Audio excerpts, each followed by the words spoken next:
Live. Get this shit popping. Get this shit popping. Hey, all right, come on. Ain't no rush, for real, for real. Still doing the intro setup and everything.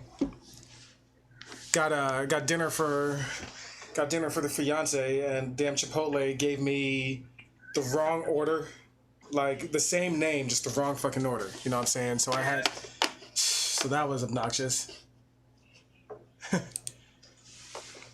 So yeah, so the plan today, what we gonna do? I got clips from all 9 episodes of Wandavision, and just talk about it, talk about the series, just how it was, you know what I'm saying, and just shoot the shit, maybe some theories on what's gonna be happening next time.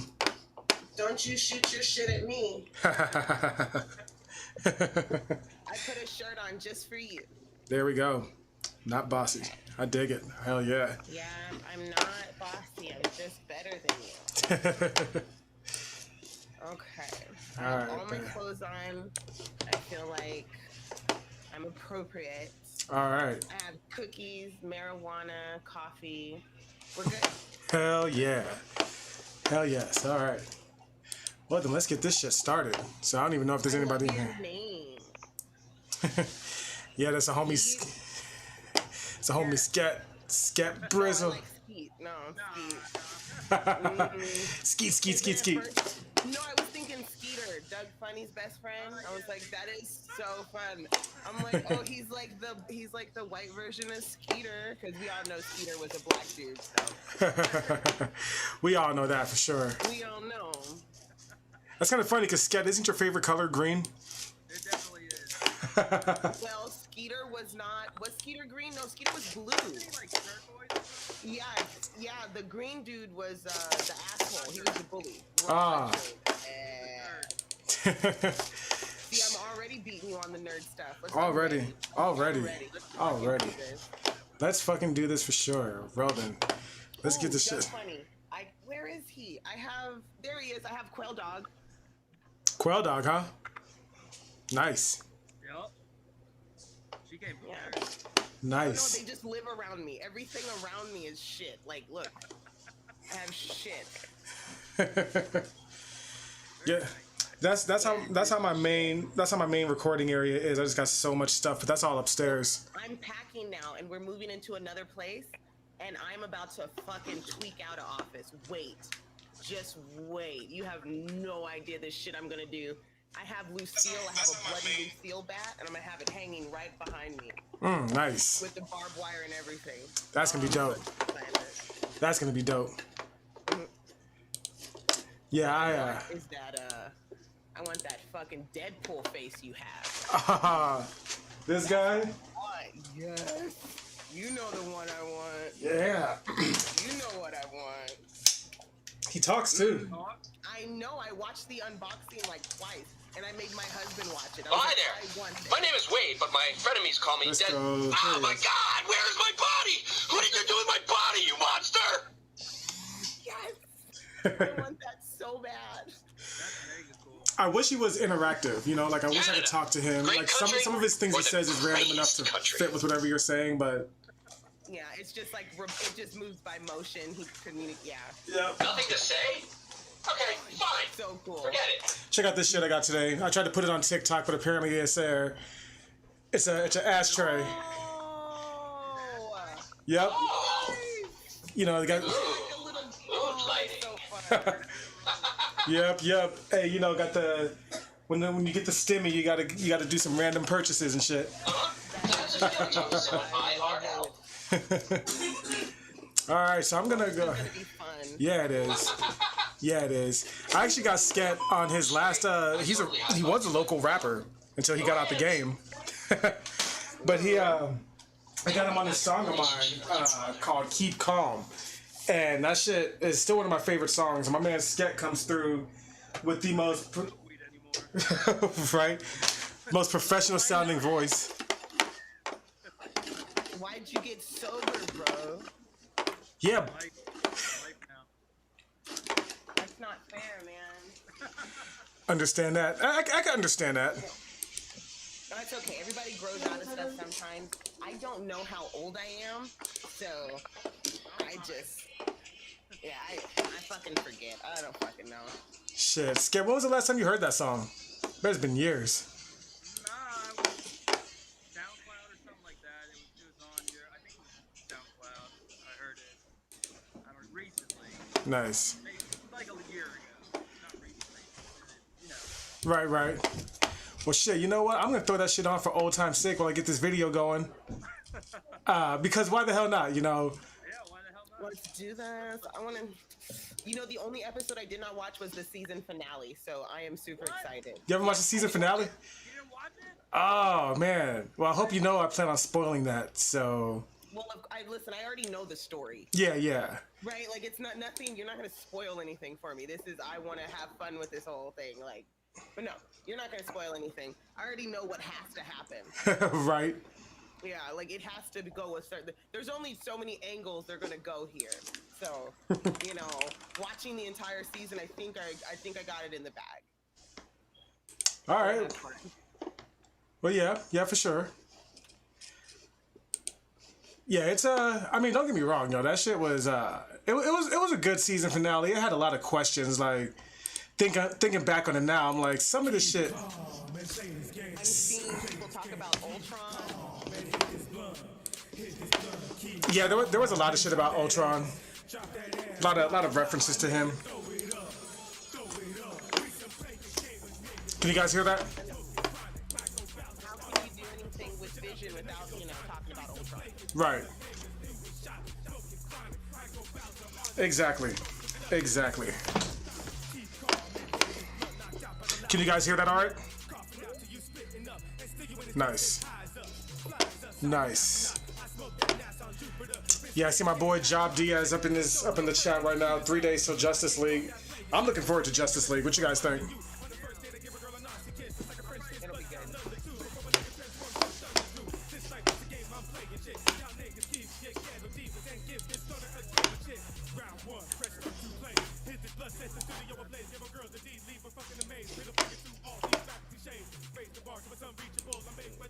It'll be good.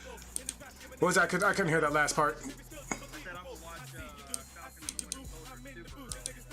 Yeah. I'm looking forward. I mean, I don't know. Honestly, I'm not looking forward to Falcon and the Winter Soldier. I really don't care about it. Yeah. I'm just curious. I think they're gonna Thunderbolts in that series, or at least like meet up. That'd be cool. I know they're talking about Red Hulk being in it. Yeah, because he's like a big deal in the Black Widow movie, I guess. I don't know. You know, I feel like they should have released that Black Widow movie before they did Endgame, you know, because it's like we all know she's gonna die, so it's hard for me to be like, there's no peril, you know? Yeah, she sucks as a character anyway. So. Yeah. I'm glad they did Wanda justice, though, honestly. Fantastic. I'm honestly surprised she got as much care as she did. I was a little nervous because you know how they do the girls. Yeah. And what they did to fucking Wonder Woman in this last movie. Oh my goodness. I didn't even check that out. I heard it was trash. Oh, it was trash panda, my friend. It was the worst. Listen, the premise was amazing. The premise of it is absolutely amazing. You're like, yeah, this is gonna be great. And then, like, 30 minutes in, you're like, the fuck? What? But why? Right. Like, what happened? And Right. then at the end, you're just like, the fuck is going on? It's so... but it starts up to be really good. You're like, whoa, this is cool. They set you up for failure. They said, ooh, they get you with the okie doke right around 30 minutes in. Yep. That's absolute facts right there. Oh shit. That pissed me off. Okay, real quick before you even start that. So what made me mad with fucking Wonder Woman was you knew they were gonna make a reference to the invisible plane. Okay? Right. We all knew that was coming. And it was pretty, I'll give them a point for how they did it. But the logic doesn't make sense. So you're telling me that her boyfriend who died in World War I, who just popped into some new dude's body, all of a sudden knows how to drive a fucking fighter jet? Are you really? Really? Good of a movie, huh? Oh, it's that good. It's that good. They're sending you all over the fucking place. There's a scene in the fucking movie where she starts floating through the air and using her whip to fly on fucking lightning bolts. For no fucking reason at all. It was so bad. Nowhere. So fucking bad. And then she flies, which leaves you with the worst question. Why does she have a jet, and why was she using her fucking rope to swing on lightning bolts if the bitch can fly? What's happening? And and I'll be honest, I don't feel really comfortable about the whole Chris Pine taking over some other dude's body and like they're just rolling around and fucking and shit. Like, so you mean Wonder Woman? Question: where was that other dude's soul? Right.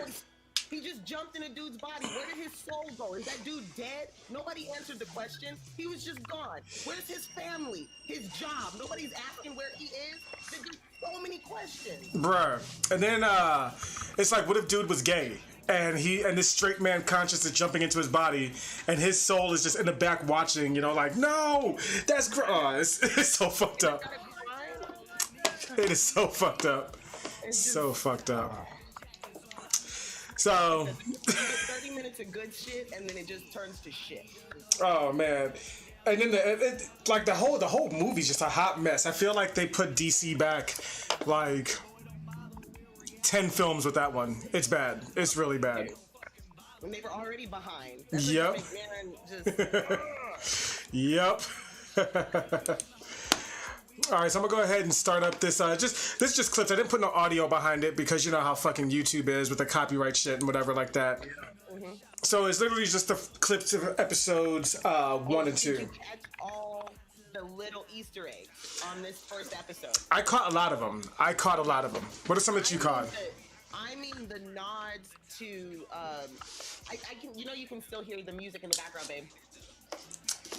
Right. We're jamming. I was like, yeah, turn it down just a little bit, because I'm like, whoa, it's loud. I'm like, I'm driving with my husband. How's that? That feel better, guys? Y'all? Mellow yellow. There you go. There we go. It's fucking, Uh-oh, where am I so thinking? they did the Dick Van Dyke show. Yeah, right. When he first walks in and he trips on little things, so Dick Van Dyke, and then you've got the little bewitched stuff happening, because she's playing with the dishes and stuff. You've got, what else? Other shows with it. There are like 7 shows. Yeah, I know there's a bit of I Love Lucy in there. I Love Lucy. I thought it was wild they had old girl from that 70s show. Like, I don't know what she's acted in when she was younger, if she's acted in anything when she was younger, but she's just like,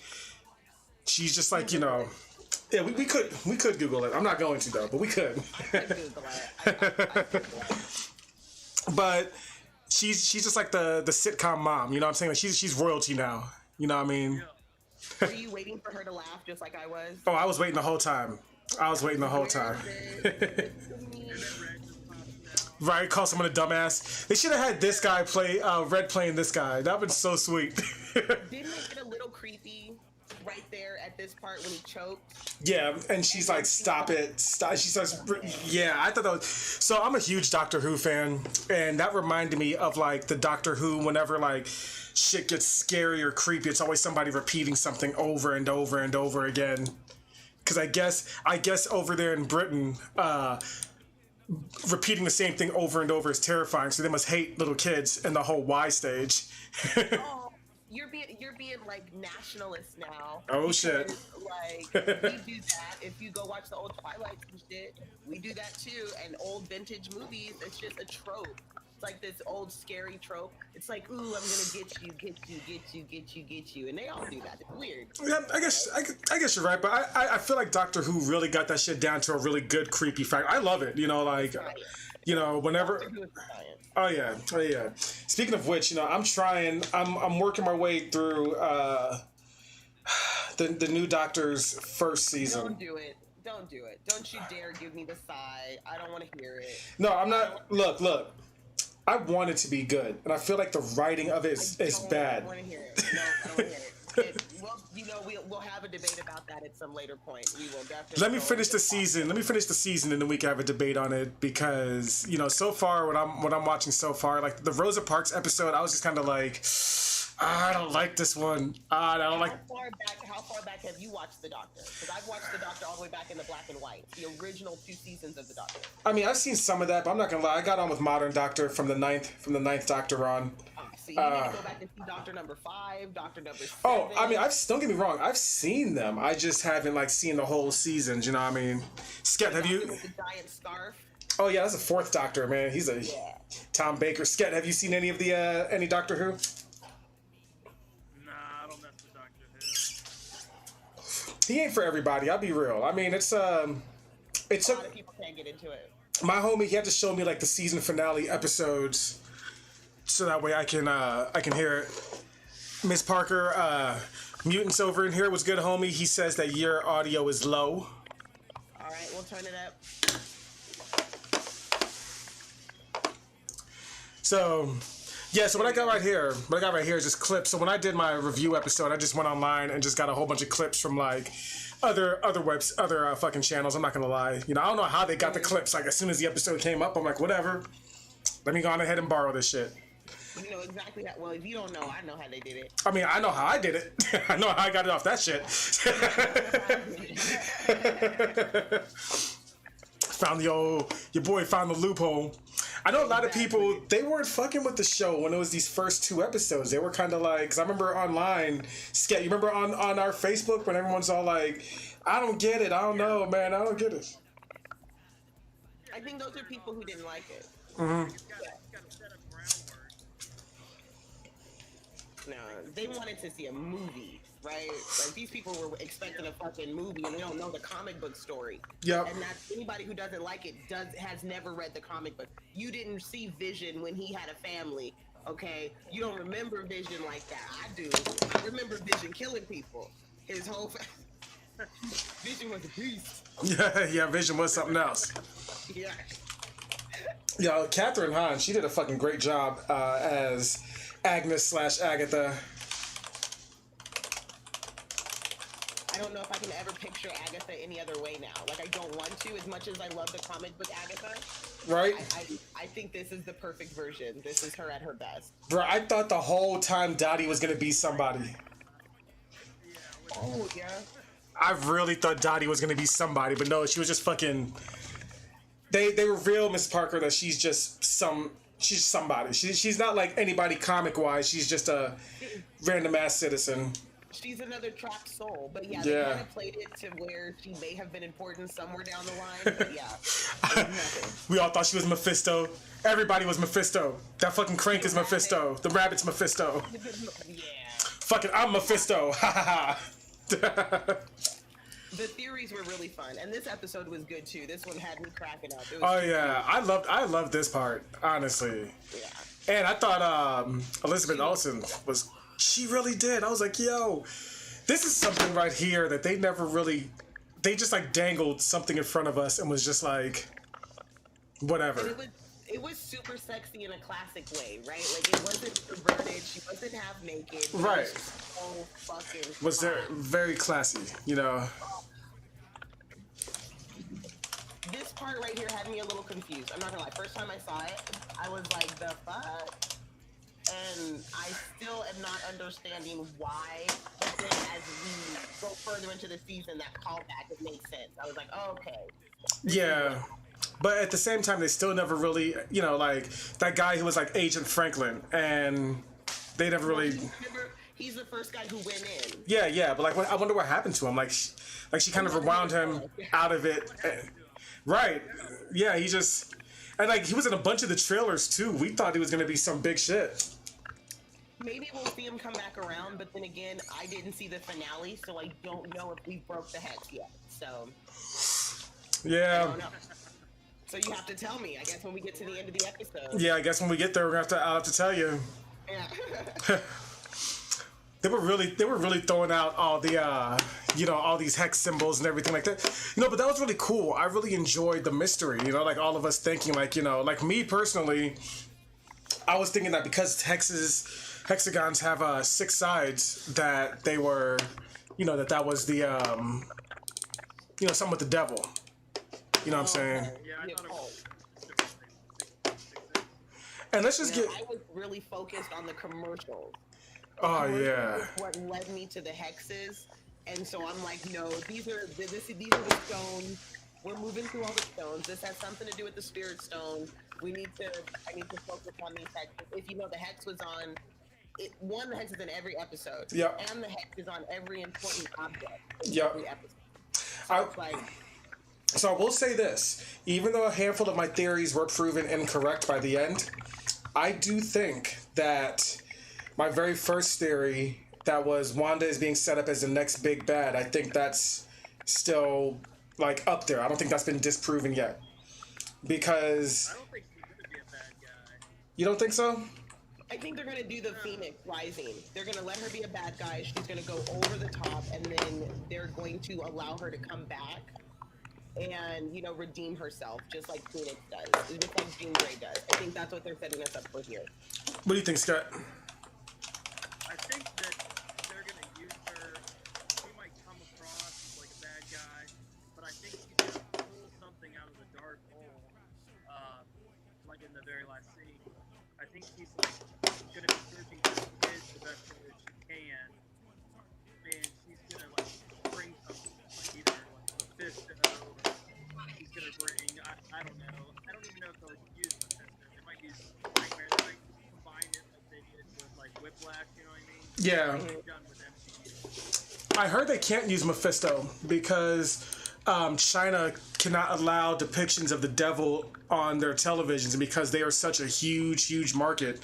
So I think they're going to go with Nightmare or Chithan, because you can do like something that's like a devil, but not like the traditional red skin, you know, sell your soul to me, haha, devil. Mm-hmm. Here's my thing: are we introducing the mutants into the MCU, or are we going to allow her to just be is she a witch or is she a mutant? That's what I'm trying to figure out right now. So far they've revealed that she's currently a witch. She's not a mutant. She was always a witch, and that the Mind Stone amplified her powers. And for some reason, and this is something they really haven't really got into, but for some reason the Mind Stone has given her the abilities of all the other stones. So, because like you can see, for instance, when she... we just lost Sket. Hopefully he hops back in. You can see when she's doing like future, like when she's reading about the future, that's the time stone, similar to what Doctor Strange did, and stuff like that. Hey, there he is. Come back here. She's she can read your mind with the Mind Stone. She can alter reality. That's the Reality Stone. So I feel like that the Mind Stone and the Infinity Stone gave her all types of different abilities. But what I'm thinking is going to happen, because they revealed that they're going to be bringing in the mutants in a movie actually called The Mutants. Exactly. So that's why I was thinking: are we starting to slide into this? Yeah, I think so. Where we're going, because her brother Petro. You know, right. You know. Man, when she throws in that Sokovian accent, I'm like, Lord have mercy, read me a bedtime story. God bless. When she said, I had a twin, Pietro, and just throw that R, I was like, whoo, let me get a falafel, girl. What's going on? Wonderful. God bless. God bless. Wonderful. Oh, that little nightie she was in. Her little nightie when she's, that was so cute. Oh, I love her so much. Wait till you see, have you seen what she looks like in her actual costume now? Yeah. Oh man, I was like, well, that's it. I'm in love. Yes, I was actually very, very, very happy. I was like, you guys nailed it. It was perfect. So now we're moving on to episode 3. Episode 3, that was an interesting episode. That was the one where she ends up having the twins. But it kind of, because episode 3 and 4 kind of did a simultaneous thing where like Wanda throws out Geraldine / Monica at the end of this episode, but like the next episode picks up where that left off. And I gotta give it to, can you imagine how fun it must have been on this show for like every episode you have a whole different costume set, you know what I'm saying? Like, Yes. that must have been a lot of fun. It was very meticulous. And that's something I appreciated. Like, the visuals on this were so great. Like, you probably didn't even have to listen to what was going on the screen to know what era you were in. Oh yeah. And not only did it go from black and white to color, but every piece of furniture, every house plant, it was just amazing. The attention to detail was so fun. Oh yeah. Oh yeah. Yep, and they did some cool shit with like, they were using like the actual camera stylings and actual editing that you would use in those older older movies, older TV shows. And apparently Dick Van Dyke was a consultant for the first couple episodes, which I'm like, yo, that dude's still alive? Holy shit. Holy and shit. Not only was he a consultant, but there's a lot of nods to his show. The episode, that whole episode where she's freaking out, there's a Dick Van Dyke episode where he's having a bad dream, and he wakes up and all these horrible things are happening through the whole episode.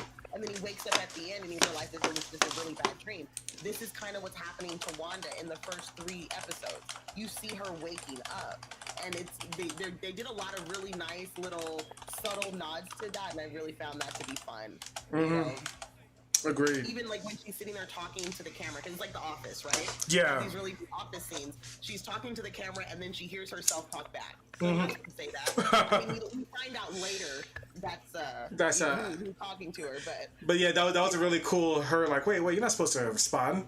That was fun. That was fun. You know. So I bet this was really cool for a lot of the people who like grew up, because you know you're in Hollywood, you're watching this old shit. For them to actually work on that, you know, Disney has unlimited money, so they can fucking do whatever the hell they want. All right, let's get this shit started back up. I gotta grab my blunts. Can't believe I just wrote one. I saw that. I was waiting. I saw that.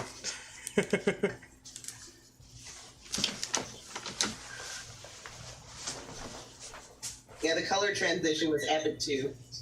Yeah. I like how they just everything. Yes. I'm very curious how they made that. That had to have been very expensive. The CGI involved. Yeah. Oh It's yeah. almost like it bled in, you know? It was so pretty. It was So clean too. Like, Really was.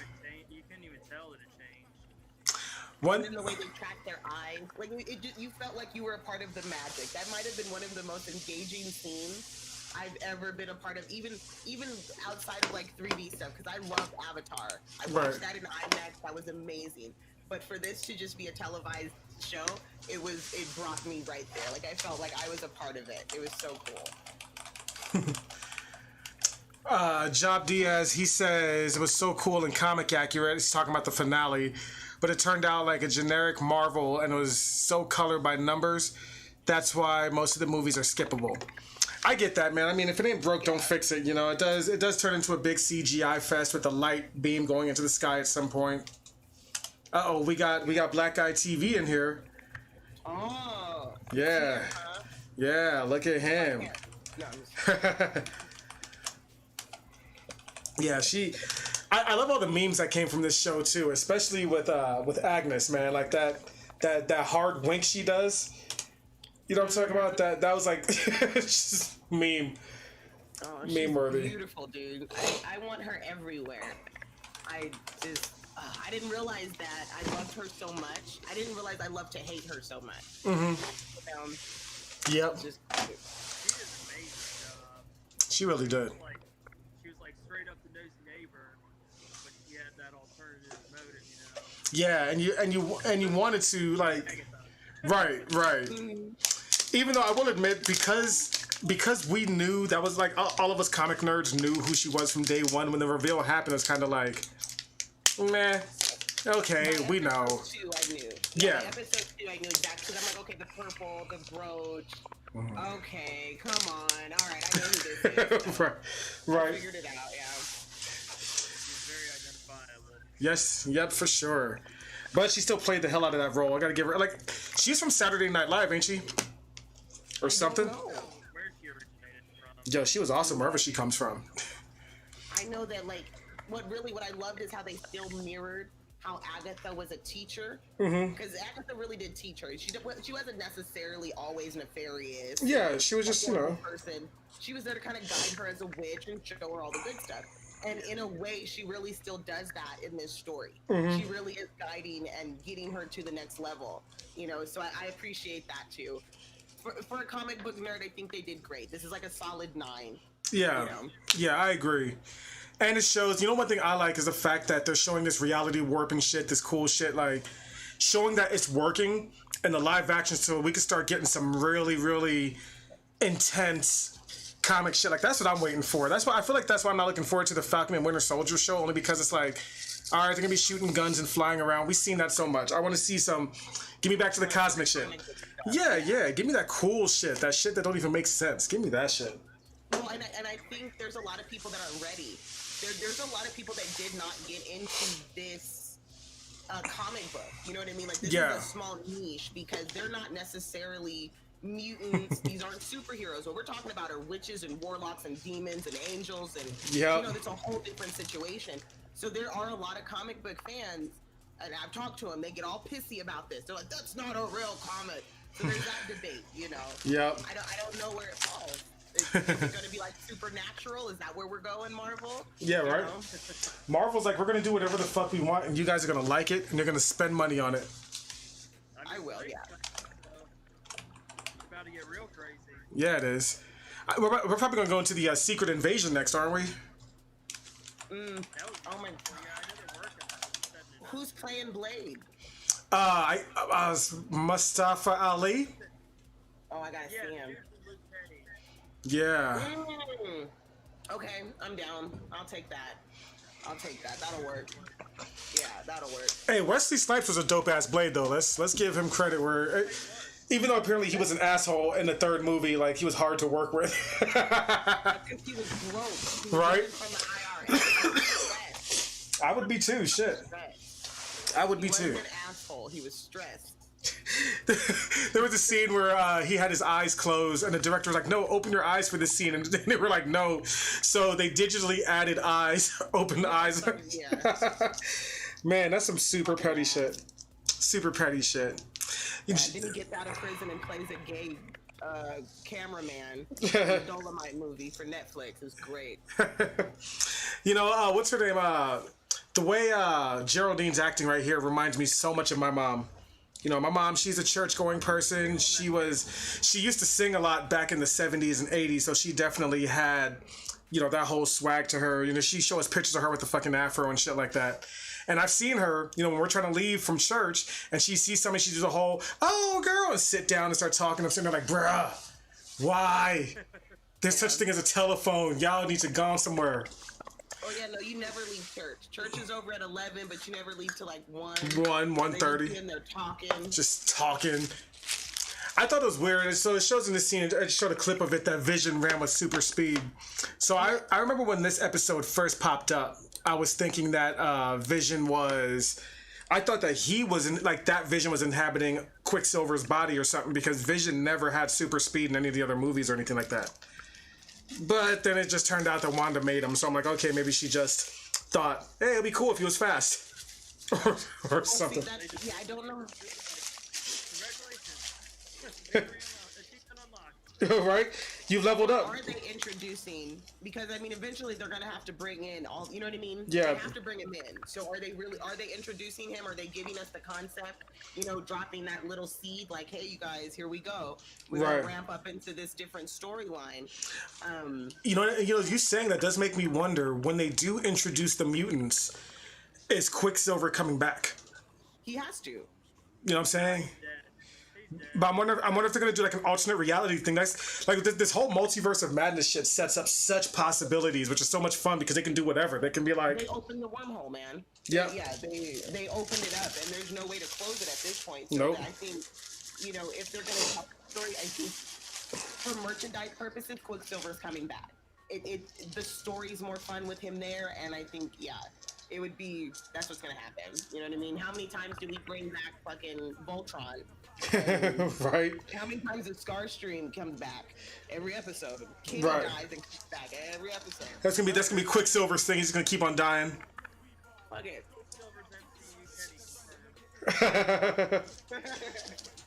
There's my theory. I'm sticking to it. I like it. Job, I agree with Job Diaz. He says they better do my boy Blade and Ghost Rider. Blade, you know, Blade's gonna be in Ghost Rider. Have y'all seen the Ghost Rider movies with Nicolas Cage? I did not like them. I didn't like the second one. The first one, I was like, this isn't terrible. I don't hate it. No, when I saw his head turn into a flame, I was like, I'm out. I'm out. Instant happened. I'm like, I'm done. Fuck this. It's just Watching it this. as a kid, I was like, those movies are pretty cool. But if you watch them like today, it's completely ruined. The second one is so bad. The second one is absolutely terrible. It's even worse. But see, I'm a Knight Rider fan though, and so for me, it did not work. They did not give it a good. It doesn't have that good comic book adaptation. I think they failed it. They made it really cheesy. They really tried to market him, and I feel like you failed. That's not Knight Rider to me. So until I see a good one, it doesn't count. It doesn't count. It's funny you brought up Knight Rider. My mom, she says that when I was younger, because I used to love Knight Rider, she says I used to walk around the house doing the Egyptian dance, while doing the Knight Rider themes. I'd be like, dinner, dinner, dinner. But then, like, just walk around the house doing that. Some shit. That was my shit. Didn't they try and reboot that? They tried to reboot that motherfucker, didn't they? And failed. I think so. Yeah, it was a. I just don't think anybody's able to bring it back. It's sad. Because it's a really cool story, though. It's just like Jonah Hex. Yeah. They raped Jonah Hex. You know? Oh, yeah, they did. Come on, that's such a cool story, you guys. They thought that adding Megan Fox into something was going to make it worthwhile. Like, nah, bro. You need more than looks. She can't be everybody, bitch. Like, I'm really sick of. I don't want to see her no more. You can't be every bitch. You just can't be. Come on, You just can't be. Can't be. I'm sick of it. Let's move on to episode 4, where I had some pictures from episode 3. I think she looked great with this straight hair, personally. Miss Elizabeth Olsen. We had this old guy who really didn't amount to anything, but he did say a very interesting line in that, because he was trying to go to the Bermuda Triangle for some reason, and he says nobody can ever escape. Like in small towns, nobody can escape. Well, in that whole office, if you pay attention every time he goes to work, they're dropping all sorts of weird clues inside that office. Like, dude, we're trapped. He's like, what do we do here? Oh, we do this here. Okay, and you count stuff? Yeah, we count stuff to buy stuff. And then you buy stuff to count stuff? Yeah, and then we buy more stuff to count stuff. Like, it's weird. You know, every time they're in the office, something's weird going on. By episode 3, I was like, thumbs up. This whole situation's wrong. It's like a Twilight Zone episode. Yep. I for real could relate to Vision, because he was like, what do we do here? Why do we do this? Because like whenever I drive by people downtown and see all these people walking around with briefcases and shit, I'm like, what are you guys doing? Like, what do you even do in these buildings all fucking day? Just punching numbers for what? What exactly is going on in corporate America that you need, so many people 9 to 5 in cubicles with their fucking briefcases and ties and shit? What are all those pins for? Right. You know what I mean? What are you guys doing? We're just accounting. Accounting what? We're accounting these numbers. Haha. Stupid. That's dad jokes for you. I gotta give Paul Bettany and Elizabeth Olsen their props though. They look like they were having a lot of fun during that series. They didn't get much screen time in the MCU, but they definitely got their flex on. In that shit. Listen, to be able to play a character like Vision, who's, you know what I mean, that ridiculous outfit that he wears, and to still be taken serious. Like, I took him serious every time, and I think that's amazing. He's literally running around like a red, what the fuck is that? He looks like a fire hydrant, And he's selling every minute of it, and I fucking loved that. He did. Yeah. So I had a theory about this right here, even though nothing ever played out from it. But Jimmy and Monica, they were saying how they could sense that energy field, but nobody else can. And earlier in this episode, Monica had just come back from the snap. So my theory was, because they said that the Hex was giving off CBR, which was a cosmic background radiation. And Hayward later on in the episode says, oh, that shit from the Big Bang. And you remember from Infinity War, that's what they said the Infinity Stones came from. That got me down that whole path of Wanda using the Infinity Stone powers. So what I'm thinking is that Jimmy Woo was also a victim of the snap, because they never said that he was or wasn't. You feel me? And I think he was a victim of the snap because he could also sense that energy field, and so can Monica. But the two cops who were cops of New Jersey, they were like, oh, Westview doesn't exist. There's no such thing as Westview. I'm from Eastview, or some shit like that. Mm-hmm. And like with that magic trick that Jimmy does, I've researched it online. According to what I was researching, it only takes about a good 2 or 3 weeks to learn that card flick trick. I was going to try it for myself, but I kept on smoking, and I'm like, all right, this ain't for me. But So that's my theory. I think that when you're snapped and you come back, you have a sort of, sort of like a residual kind of sense, kind of like when you have two magnets pushing away from each other. Something's there, but not quite. But that only works if Jimmy was snapped. See, my thing is, I think Jimmy Woo is somebody really important, and I believe he very well could have powers himself. Mm-hmm. And there is a character, and I can't remember the name of the character, but I think it's like in the Falcon, named Jimmy, and I think this is Jimmy. I did see. I'm gonna probably do a video on this when I get time again, but apparently Jimmy Woo has been in the comics for like a hot minute, and he's one of those characters who, like, he was introduced in the 60s, but they didn't give him the stay the same age serum, so he's still the same character from the 60s. That's what I'm saying. Done all this wild shit. There's something weird about Jimmy Woo, and I don't know how they're going to answer the question. Maybe he's an immortal. Maybe he's one of these people who's outside of our dimension. I don't know, but he has been around. He knows. He's been within the MCU also. We've seen Jimmy pop up before, so it's like, Yeah. I think we need to follow him around a little more. I think in this series, Jimmy Woo's going to get a spotlight. Season 2, we're going to see more of him. Plus, this actor, he is charming as hell. Like, I love this dude. He is so much fun. Like, if I were to walk in on him having sex with my girl, I'd get him a bottle of water. Like, you a cool dude. Hey, what's good? What's good? What's good, Jimmy Woo? Do that magic trick. Yeah, like how many square jaw Asian men are there on Earth? There's like him and like, I don't know, fucking dude from JoJo Bizarre Adventure or something. I don't fucking know. I don't know, but I'd have his babies. I'd watch. Oh, they'd be pretty too. Half Asian, half black. Blasians. No, they would be like half Asian and half ass. That's what it would be. Yeah, this is a cool.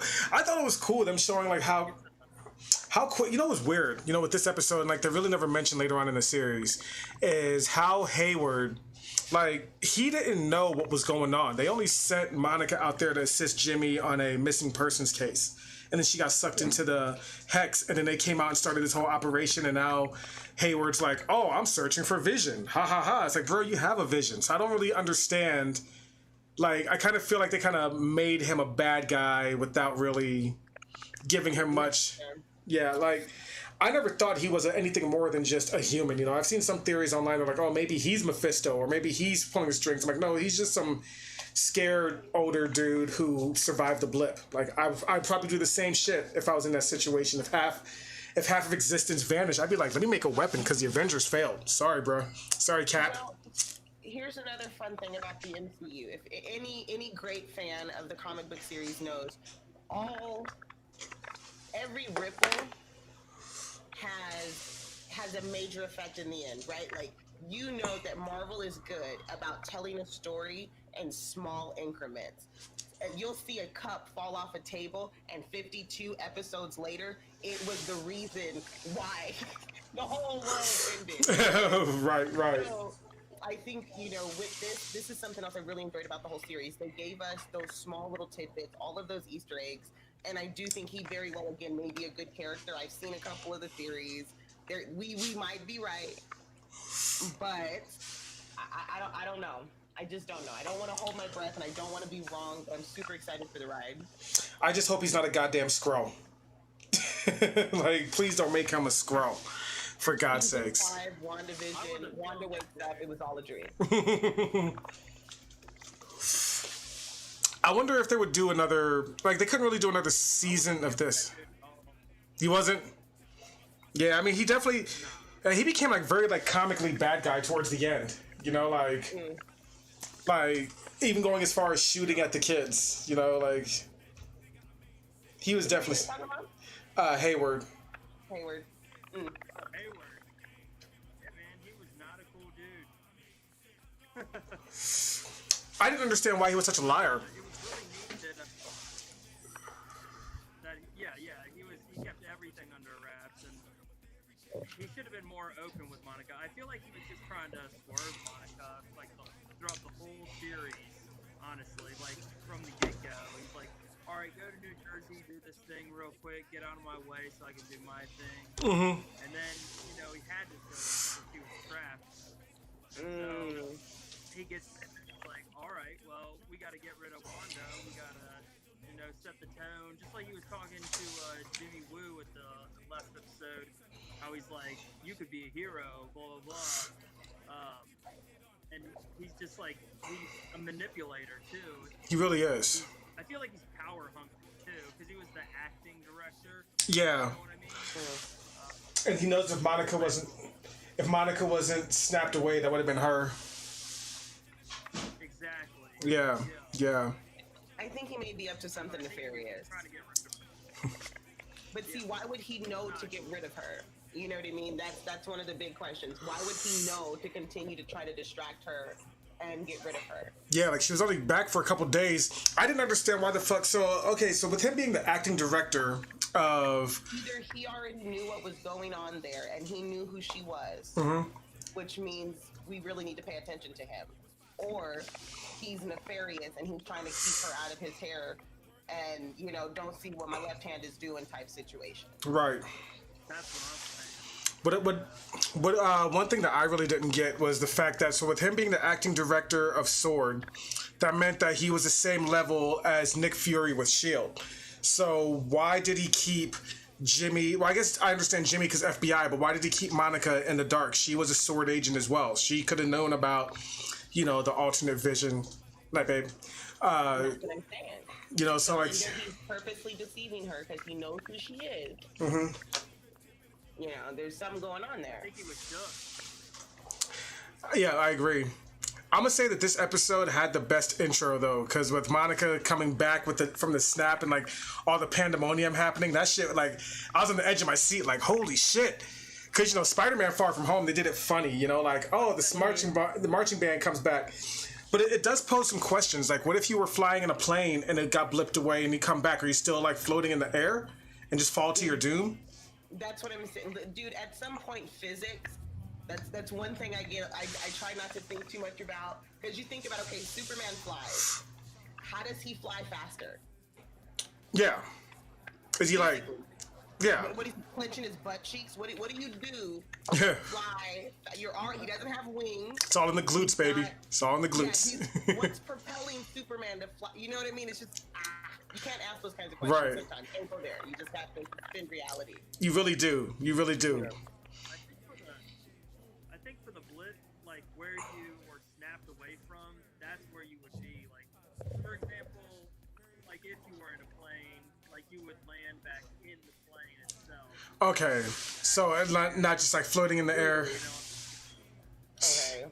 But then you got people like me who overthink it. Like, all right, so what if you were in seat A17 and you blipped away, a new person's in A17 and you come back? Are you fusing with that person? Really smart. Yeah. And that. Yeah, I would think, are you fusing with them too? That's what I'm thinking. I'm on some Rick and Morty shit. Like, this is about to be fucked up, bro. The Earth unrotates. Yeah. Man. I mean, if you think about it, that like Tony, because he wanted to save his one daughter, that one life, he, you know, they could have wished back everybody, like they could have turned back time, you know, because all those people have PTSD for 5 years, you know, like, you know, if my family was gone, I thought they were dead, I buried them, and they come back 5 years later, I'll be looking at them kind of like, you know, where'd you come, you know? Yeah, that was definitely, but you know, it was really cool seeing this other point of view, you know, the ground level shit. I always find that really interesting. Seeing how the superhero, yeah, and like the consequences of being a hero, you never see that. You know what I'm saying? Like, you know, That's why I love The Boys. Yeah. Oh, The Boys is awesome. I can't. Sket, have you seen The Boys? oh, come on now. Come on. Okay. Good. Okay, so I'll admit I didn't for real get hip to The Boys until last year, and I watched both seasons back to back. Because when it first came out, I was at a point in my time financially where I couldn't guarantee I'd always have internet or extra like subscriptions, because like now I have so fucking many subscriptions. I'm like, I don't even know what the fuck. Everything. Yeah, like, you know, because there's like maybe 3 shows on each one that me or someone else in the family might like. But when I finally started watching The Boys, I was like, dude, this show is amazing. I actually dressed up as Homelander when I went and voted. Full costume and everything. Homelander was I know he was a fucked up character, but he was my favorite character because he was an evil Superman. Like, he's an asshole. he is a fucking great asshole. I hated the fact that I was attracted to Stormfront. I'm like, man, this evil Nazi bitch. Yeah.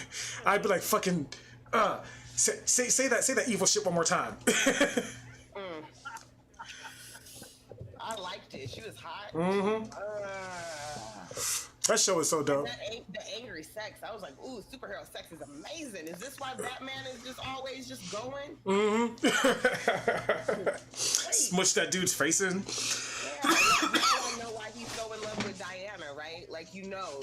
Yeah, she was on him one time. You know it had God damn it, man.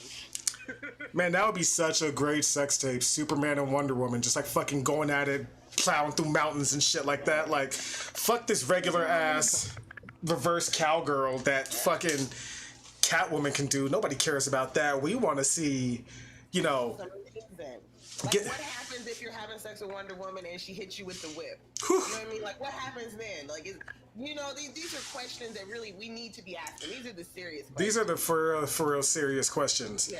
Like, how fast does Superman's nuts shoot out? It was Lois Lane's uterus still intact. No. He had to have her on the other side of the world, just like. Man, they had to have fucked under a red sun or something, because there's no way, you know, because men, we give that extra strong pump when we're about to bust. So whatever. Okay, what about Boma? Boma's over there getting it from a Super Saiyan. Yo, hey, those. So but she's human though. You think about that. Think about that for a second.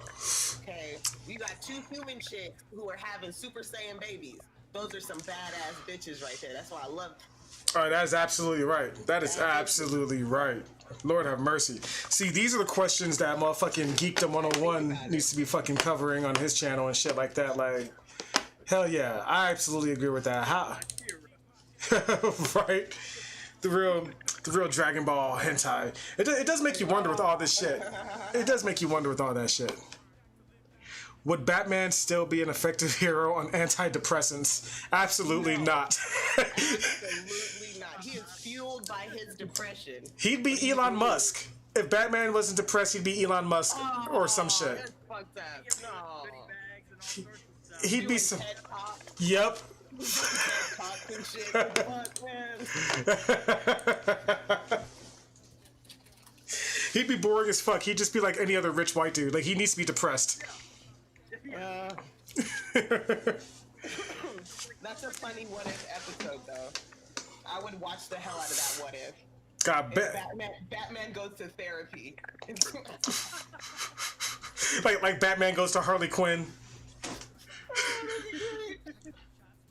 I've actually read some comics where she like breaks him down on a psychological level, and he's just kind of like, I'm taking you back to Arkham. Like, that's all he got. She'll straight up look at him and just rip him, like just read him like a book. She's like, you're probably Bruce Wayne. I could tell because you're bam, bam, bam, bam, bam, and he's just Bruce Wayne. Fuck him. I don't know who that is. Back to Arkham for you. Your boyfriend's a clown. Ha. Yeah, I got jokes now.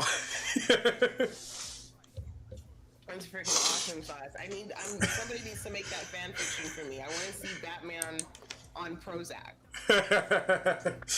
Fucking Batman's busting a weed dealer, and the dude's like, bruh, just hit this shit one time for the one time. Relax.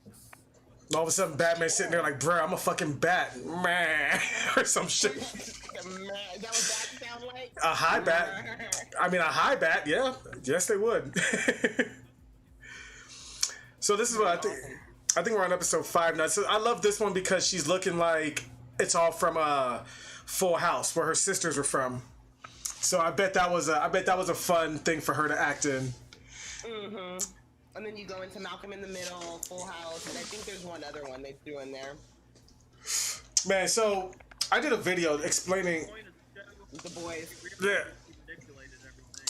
Even though she couldn't control the boys. You notice that? Because, like, here she tried to use her magic on the boys and on that stork from the last episode. I don't know if that stork was made by Agatha or not. I can't remember if they kind of insinuated that. Yeah, I'm not sure who this stork was made out of, but I think you got to remember in the comic book how she made the boys initially. Yeah, they were from. Were they from like shard? They were from shards of Mephisto, right? They're from parts of his body, right? Like, yeah, like pieces of his soul. His arms. Yeah, no, they're like when they attach back to him, they're his arm, which is absolutely terrifying. He has these 2 baby arms. It's terrifying. I think there's a scene like that, but I know like they're parts of his flesh. So what she brought back to life. So it's a manifestation she's making, but at the same time they are real. They're their own entities. Right. And that's why she can't control them. Right. You know, So yeah.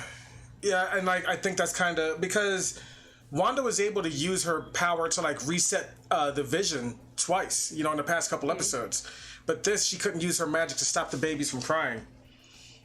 I remember when my sons were young and they would cry, what I would do is I would just hold them and I would just practice my dad stare with them. Just not flinch, just hold them and just give them that mean... You have to practice that shit, especially when you're high and you smile all the time. So you gotta fucking sit there. What is a dad stare? It's that look that's... See your dad stare. No, take your hat off. Let's see the dad stare. You gotta see that. I'm high. I need to see this. All right. What is a dad stare? All right, let me Get a baby to shut the fuck up. let me get myself in the fucking... Let me get myself in the fucking thing. Just like you gotta narrow your eyes. I'll take the glasses off so that way the glare isn't hitting anything. But you gotta fucking narrow your eyes, you know what I mean? And really profound, just look. Don't even flinch. Oh, bro, I can look at any kid with that stare and they'll shut the fuck up. I've tried that shit. I've hit the dad stare on anybody and that shit.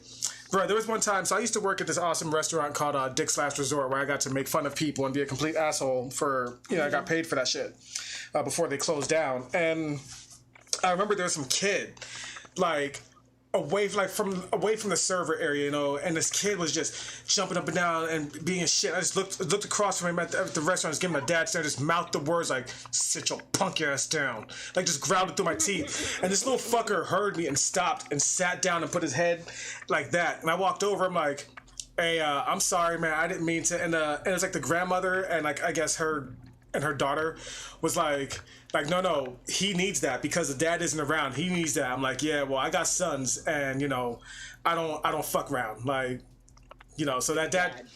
When you have kids, man, if you ever have one, work. It actually works with the dog. It actually works on the dog too. Actually, my dog, he even gets it too. I hit him with that, I hit him with that stare. It's just unflinching. You just got to be unflinching and just be like, I'm not going to physically hurt you, but I'm going to stare right into your soul. And, My dog doesn't care. I don't have a good dad stare. He's just barking at me. He thinks it's hilarious. There's one thing that moms have that I can't do. My mom used to do it, is where she would talk without moving her lips or her teeth, just like that. Yeah, I know how to do that. See, that shit right there. I feel like I'm in trouble. See, I'm sorry. Fucking God. I'm good at that. Oh hell yeah. Oh yeah. Also, I could throw a shoe around the corner. Man. I can hit you with a shoe from around the corner. I'll fuck you up real quick. Bro, back when I was a restaurant manager, I tried to fucking use a dad stare on this black lady. She hit me with a mom lip. I was like, all right, I'm gonna go ahead and comp this bill. You win. I can't do this, man. Like. She hit me with that look of the ancestors, you know what I mean? I was like, fuck, I'll go get the switch and get my ass whooped. Yeah, anyway, so Wanda could not control the babies with her magic, and it makes me wonder if that meant anything. And we still don't have a reveal to it because, they're able to age themselves. They were able to do their own shit. And like Wiccan / Billy in the comics, he is obscenely strong. He's probably as strong as she is. Real talk. If you notice, they can only do stuff when they're touching right now. They only do things when they're touching right now. Like she grabs which one? Speed. Which one's Speed? Tommy is Speed. Tommy? Yeah. Yeah, she grabs him, right? And then later on in the show, it's the Halloween episode, and it's right when Vision's like peeling apart. Runs up, and then Wiccan just grabs him, like out of the blue. Like, he's already got that ability, Yep. We're getting there.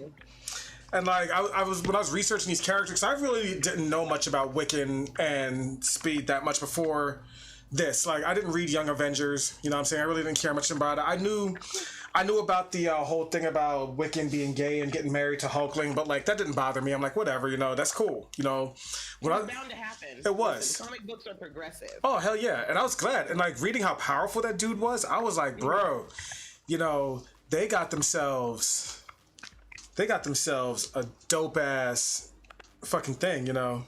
Mm-hmm. You better not break into their house. They will fuck you up. Mm-hmm. Mm-hmm. But yeah, I fucking enjoy him. I think Wiccan is one of the best characters I've recently learned about. Speed, he's kind of boring. He just runs fast. That's his thing. Mm. I'll be real though, these child actors are kind of ugly. They were kind of ugly little boys. No, somebody, listen, it's 2021. Somebody has to start telling kids when they're ugly. Listen, I mean, they're ugly, but they're worth more than I am. They got to be in a Disney thing. I'm just on YouTube getting high. So, you know. Yeah. But, hey. They're living their best life. They are living. Like Macaulay Culkin kids. Or shit, do it. Shit, turn out like Macaulay Culkin. YOLO, fuck it. He's Oh, man. He was a crackhead for a minute, man. Everybody don't come out of that. Hey, that is true. That is true. Yeah, man, he made it. I'm proud of him now, though. I think he's acting again. So, yeah. He's gonna be in the next season of American Horror Story. There you go. See, he's gonna play a goblin. He's so ugly. Yep, with his long ass fucking head. Poor kid grew out of his looks. That crack, man. It ain't no joke. Fuck you up for life. Yep. Poor child actors. Man, hey. Okay, now, did you guys think that this was Petro? Oh, bro, I thought it was Petro so hard. I got so hyped when they saw that shit. I actually had to fuck around and make a reaction video when I was watching it because as soon as the doorbell rang, I'm like, this is gonna be a big reveal. But who? Yeah. So I knew that Evan Peters was coming because of some fucker on Twitter. The Spanish voiceover guy said that he had just finished recording his lines for Evan Peters in Wandavision. So of course Disney fired him off the hook. But the person, one of the YouTube channels that I follow, he just said that in one of his leaks. So I'm like, fuck. So I thought it was gonna come at the end. I had no idea it was gonna be that soon. The overall reveal over her, because they reveal who he really is, and he's not really Pietro, and that's kind of like, that was disappointing. It makes me sad, and it makes me wonder, okay, so where is Pietro? Yeah. Where is he dead? I don't believe so. I don't believe, because if we're going to continue this storyline, that's too soon.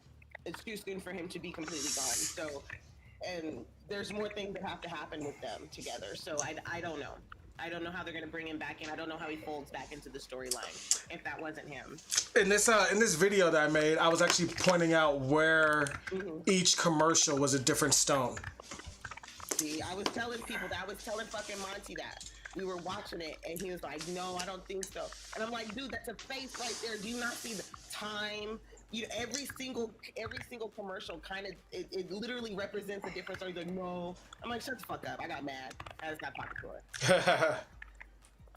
Yep, and and this was done before them, you know, obviously because I'm going in sequential order. So the next one was the fucking one with the shark. I'm like, okay, that's the Soul Stone because it has a skeleton or some shit. But they never did one for the Power Stone. I'm like, fuck. I think what it is, honestly, I think Disney and Marvel showed how much they can manipulate us. Because they knew what we were going to theorize. Even when they had Jimmy Woo writing on that board talking about, you know, hexes. What's with all the hexes? Like, all the shit that we were asking was already in the next episode that was probably filmed, like, 6 months ago. You know? So, and, like, they know us. And that's what's crazy, how much they know their audience. So, like, Kevin Feige, isn't he the one who's behind this? Right? No, he's behind Mandalorian. Wait. Not the director? Yeah. But those cats at Disney and Marvel, they know us, you know, and they knew that we were going to freak out seeing this, which was still cool. Even though it didn't turn out who we wanted it to turn out, it was still cool seeing, you know, Evan Peters playing Pietro in a MCU thing. Like, even if it was a fake out or just yanking our balls or whatever, it was still dope as shit. I thought he was going Yeah. Yeah, I definitely did too. At some point. But I was hoping he was going to be the real Pietro, especially when they did the Halloween episode, even though he was like missing memories. I'm like, okay, maybe he really is from the multiverse. Maybe she's about to bring in the X-Men. Like, I was going so hard about that. Job said that he's a guy who's in witness protection. I don't think he is, because when it shows the what's it called later, the energy bill for Ralph Boner, it goes all the way back to June, and then it starts spiking up in like October. So we're assuming this is taking place in like October. Yeah, because like it shows like the energy levels, and then all of a sudden a huge spike in energy. So I don't think that he's the guy who was in witness protection. I think it was actually the delivery guy, only because the way the actor looks, he kind of looks like somebody, you know, don't shoot the messenger. I just kind of feel like that's, yeah, he just has that, you know. But Job Diaz, that is a good, you know, thing to point out. It definitely does seem like it would have been him. And if it wasn't for that, you know, that one scene where it shows the energy bill and the fact that his headshot, like if you're in witness protection, you're not going to have a headshot with your name on it or a name on it. You know what I'm saying? Oh, man. But there was such a, you know.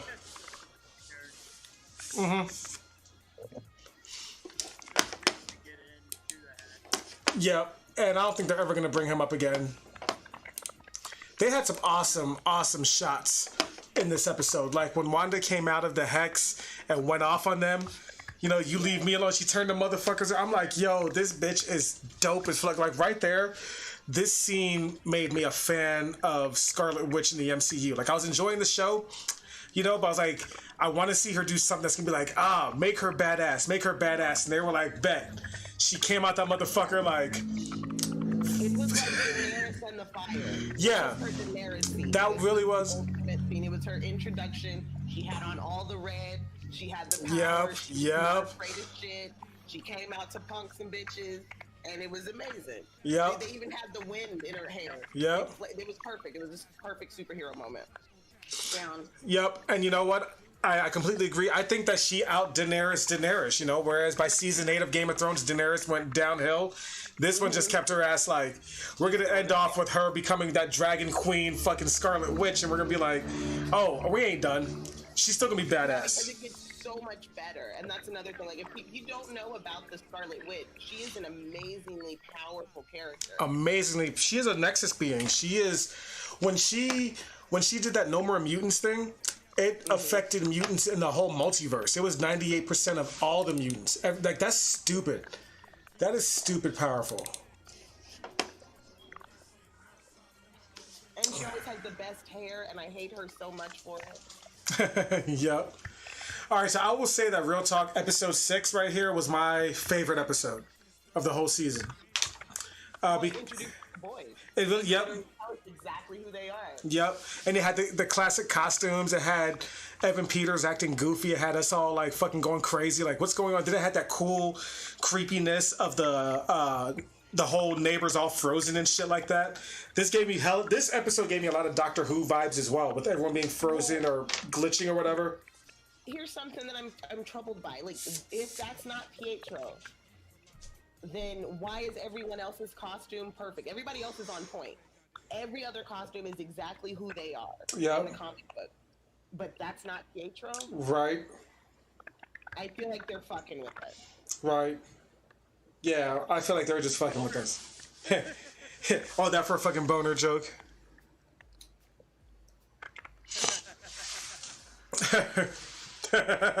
Right. Man, but this was such a dope. And then and then at the end when she spread the hex, that's kind of when I was like, I knew Wanda was like completely behind all this, because it didn't show before if she was in the hex or not, you know, or if she was like the cause of, you know, if she was just how it was happening. But like that, her spreading it, I'm like, yo, she's strong as shit. She is awesome. Every single person, every emotion, everything that's happening within this town, she's in control of. That's so powerful. Well, and then you have to understand too, it's all the objects. Everything, every wall, every decoration, she is in control of everything. Yep. It's scary how powerful she is right now. she's not even hit her full limit. She's not even halfway there. Right. She doesn't even understand what she's doing. She says that multiple times in the season, I don't know how I did this. That's scary. To push out that much power accidentally. You know, she just had a fucking mental breakdown and cried really hard. Like, and changed everything. Happened, right? You know, like, I've seen people cry that hard, you know, when a dog dies, or cry that hard if they won the lottery, or cry that hard at the end of a fucking movie. Can you imagine if she was watching The Notebook and freaked the fuck out, and Wandavision season 2, everybody's in a fucking romance movie and they're all like, really? Again? What's really scary though is like, okay, That sounds terrible. extremely terrible. Like, what happens when WandaVision? Well, like Tabitha has her down in the next episode, right? Tabitha keeps asking her, "How do you do this?" Tabitha. Agatha? Agatha. God damn it! I went to a whole nother show. Yeah. Tabitha's another witch from a show called Passion. Oh, okay. Who's also a lot like Agatha. Okay. Instead of a cat, she had a little midget puppet that came to life when nobody was looking. It was amazing. That's terrifying. It is. But yeah, no. She kept asking her, like, "How are you fucking doing this?" And Wanda keeps telling her, "I don't know. I don't fucking know." And she's almost terrified. And then the boyfriend locked up in the dungeon. It was just so weird to me. I feel like there's something big that has to happen, and now I'm feeling like, damn it, maybe I should have watched the finale. But I'm really excited to see what happens, though. You guys have to tell me all about it. Oh, yeah. That's the copyright free version saying it's Tabitha all along. Honestly, the last episode, and when we get to it, it's really not, like, it answers some questions, but it's really just more like a big action, you know, like a big fight. I feel like the 8th episode was the real emotional one where you got to see how everything affected her and why she did what she did, which that was like, I wish that Elizabeth Olsen was a better crying actress. Because, like, think about when, what's her name? Zoe Saldana, who plays Gamora, when she thought she killed Thanos in Infinity War and she broke down. Like, I'm in the movie theater like, God damn, this bitch is like crying. Like, holy fuck. Yo, stop it. It's a movie. It's just a comic book movie. You don't need that Oscar, lady. Cut it out.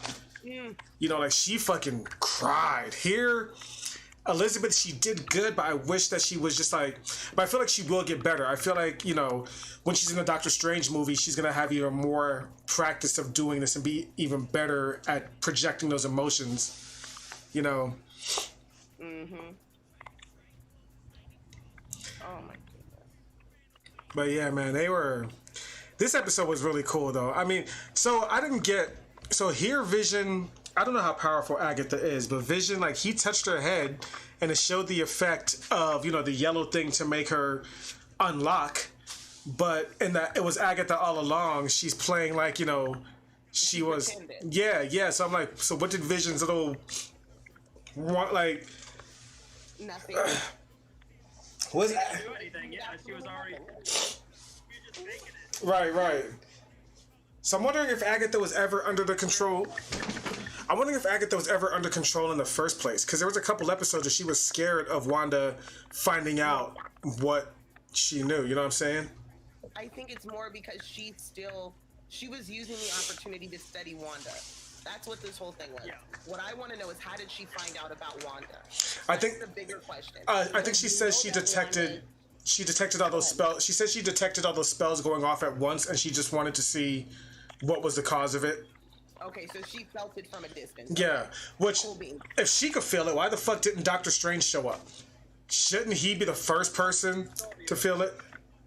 Well, I guess it really depends on what time frame this is happening in and what universe. Yeah, that's true. Because, you know, he can go almost everywhere. Yeah, he may not have saw her as a threat, yeah. Yeah. Or he might have been able to see that, you know, because, I mean, technically, Doctor Strange should have the Time Stone again, because Captain America brought all the stuff back to where it should go.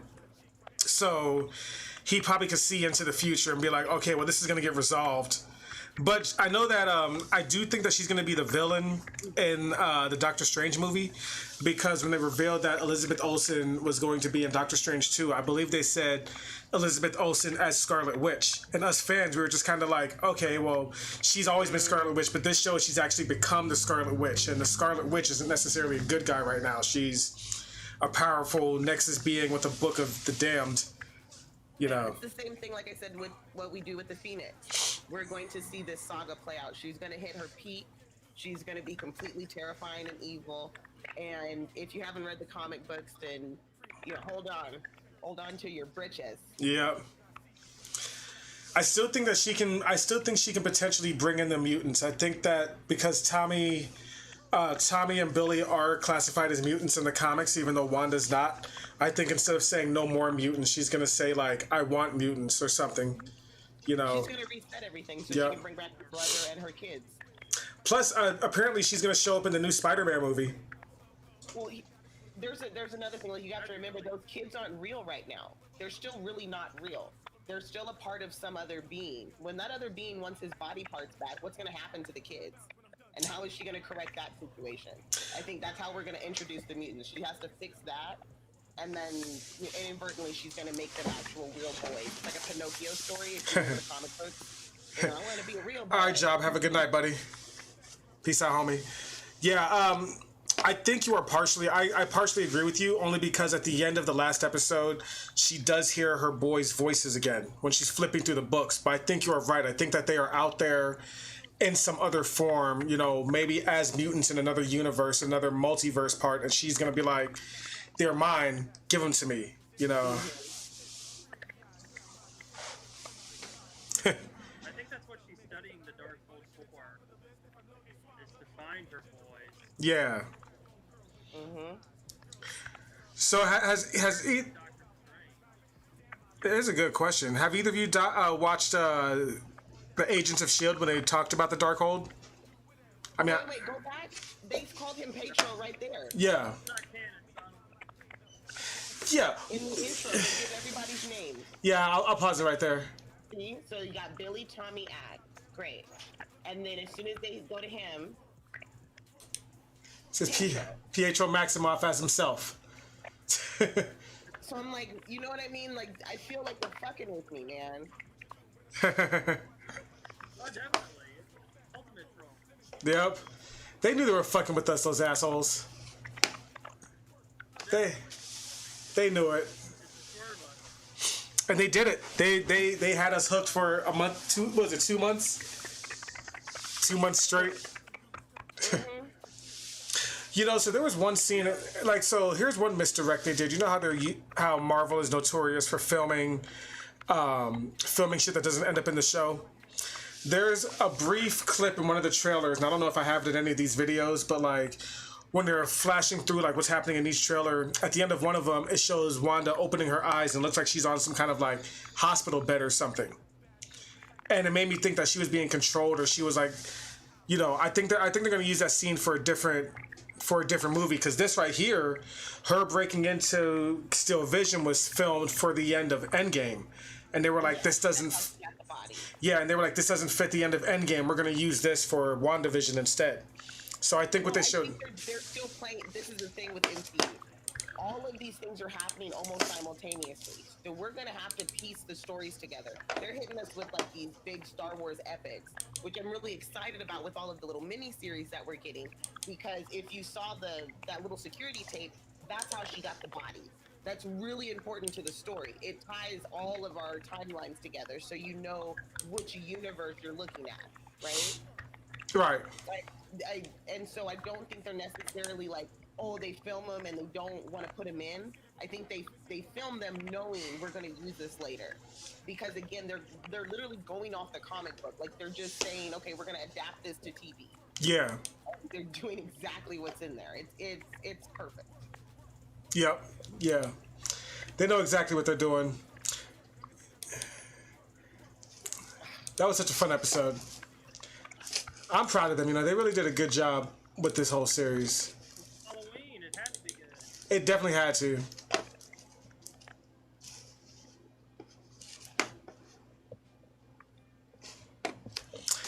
So, episode 7. What happened in episode 7? That's the one where she's slowly starting to snap. Yeah, this is the one where she's losing control of reality. Yeah. Boys get kidnapped. Yep. Yep. It's interesting. This was really fun for me. Yeah. So one thing that I've noticed in each episode, she says WandaVision, like in a different tone of voice. She starts out saying it hella excitedly, but then by episode 9, she's just like, you know, He's over it. yeah, she's completely over it. She's like, all right, goddamn it. Enough of it. Fucking Kat Dennings and her unnecessary thickness. Oh my god. Oh, Thicker than a Snicker for no reason. fuck, I love her so much. And I felt like such a perv for some reason, but I'm like, nope, I'm leaning into this hard. You kind of have I don't to. know if there's any weird, chicks on Pornhub that look like her. Slide her in my DMs. Put that shit in the favorites. It's like, yep. Yeah, I like this whole aesthetic of the everything changing around. Oh, and this whole time they were teasing us with Mr. Fantastic, and it never was. Those fucking assholes. They know how to fuck with us so hard. Oh, I'm meeting some neuroscientists. No, it's some fucking person with a tank. Man, fuck you. Fuck you, Marvel. Right, they're just kind of like, we're gonna drop that on you when we feel like it, bruh. I'm gonna sprinkle the Book of the Damned on you. That's all you're gonna get. We're gonna give you a little bit of Pietro. That's it. Oh yeah, the antidepressant commercial was wonderful. It was. Loved it. It definitely encapsulated. She wakes up, everything. It's Yeah. amazing. I like that effect of her laying on the bed and then walking forward. Some good shit. Forward, yeah. In Nexus. Yep. Nod to what she is. Yeah, it was well done. Yeah. I swear they were like, they're like, we know you read All the comics. side effects. Yeah. They were really funny. Those were like hilarious. If you caught the little side effects, they were great. Feeling your feelings, confronting your truth, seizing your destiny, and more depression. Those were the side effects. Yep. Man, those infomercials be wild talking about those side effects. It would be like a 2-minute long commercial with only 13 seconds of like how good it's supposed to make you feel, and the rest is like the warnings. Yeah. Warning. This one too had the little the nods when Tabitha's sitting on the couch. Agatha, she's sitting on the couch. I gotta get that out of my head. When Agatha's on the couch, she's talking to the camera about the boys, and they're like, oh yeah, I would never eat a kid. And she looks off to the side, and you're like, oh, she's a witch. And then she tells the boys right before they walked out, ooh, can you look at this mole on my back? Mold. Witches. Have mold. Which I was is like, that's really cute. 'Cause even the boys are looking at her like, ugh. Like they saw something horrible. right. Yeah, definitely. Oh, and also happy when Monica got her powers as Photon / Spectrum. I was in some Facebook groups. I was banned from talking for some shit I shared. I don't remember what, but I was like in one of these groups. One of these fucking incels were talking about how she's a Mary Sue. They just gave her powers out of no reason. I'm like, bro, you don't understand. She was the first Captain Marvel. Like, read a fucking Proton is. Fuck you. right. Fuck you. Amazing. Pull your finger out your ass. Give your balls a tug and read the fucking thing. God damn it. You know what I'm saying? That's all I'm saying. Like, what the fuck? Yeah. Oh, dude, and her superhero stance, I was so when she came out. Oh, and yep. hit the ground, I Ah. was like, fuck yeah. Superhero landing. Yes. Oh, Yes. yeah. And then she stuck it. It was amazing. And that actress, you know, Disney, they love thick people because she's, whew. Oh my god. Right? Like, I'm so in love with. I love how they're casting right now. Right. And anybody who's not enjoying the multicultural casting that's happening, they don't understand comic books. Right, exactly. Okay? Exactly. I've never read a comic book where it was just one race. Yeah. Right? Like, it's always been this multiracial, ethnic blend of characters. And I'm so happy that media is finally catching up to that. I really am. Oh, Job says that there are videos of Cat on the hub. Ooh. Oh shit. Send the link to Token. Token, forward it to me. Got it. Send that sauce over here. I need that not safe for work content. Damn straight. need that browsing incognito content. Yeah, I got a whole external drive for that purpose. Yeah, man. So apparently in the Marvel Comics, the Darkhold is what's responsible for making all of the monsters, like vampires, werewolves, Republicans, all that shit came from the Darkhold. Candace Owens is. Yep. Yeah, but then she comes through with the song with the "It Was Agatha All Along." That was so catchy. They put that shit on iTunes. Sket sent me a trap remix of that shit. That is a jam. There's always a trap remix. There's a trap version of everything. Yeah.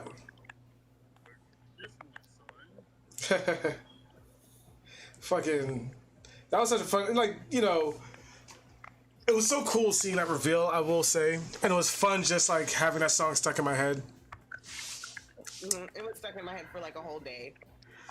I'm gonna miss seeing the Please Stand By.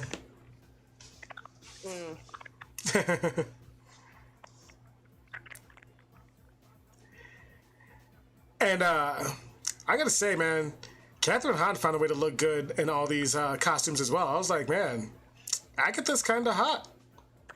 Oh, hell yeah. If you haven't seen her in other shows, she's always hot. Even when she's being like crazy, she's still like surprisingly sexy. Like, you know what? I'd still do that. I just wouldn't give her my number. Right. I'd give her another number.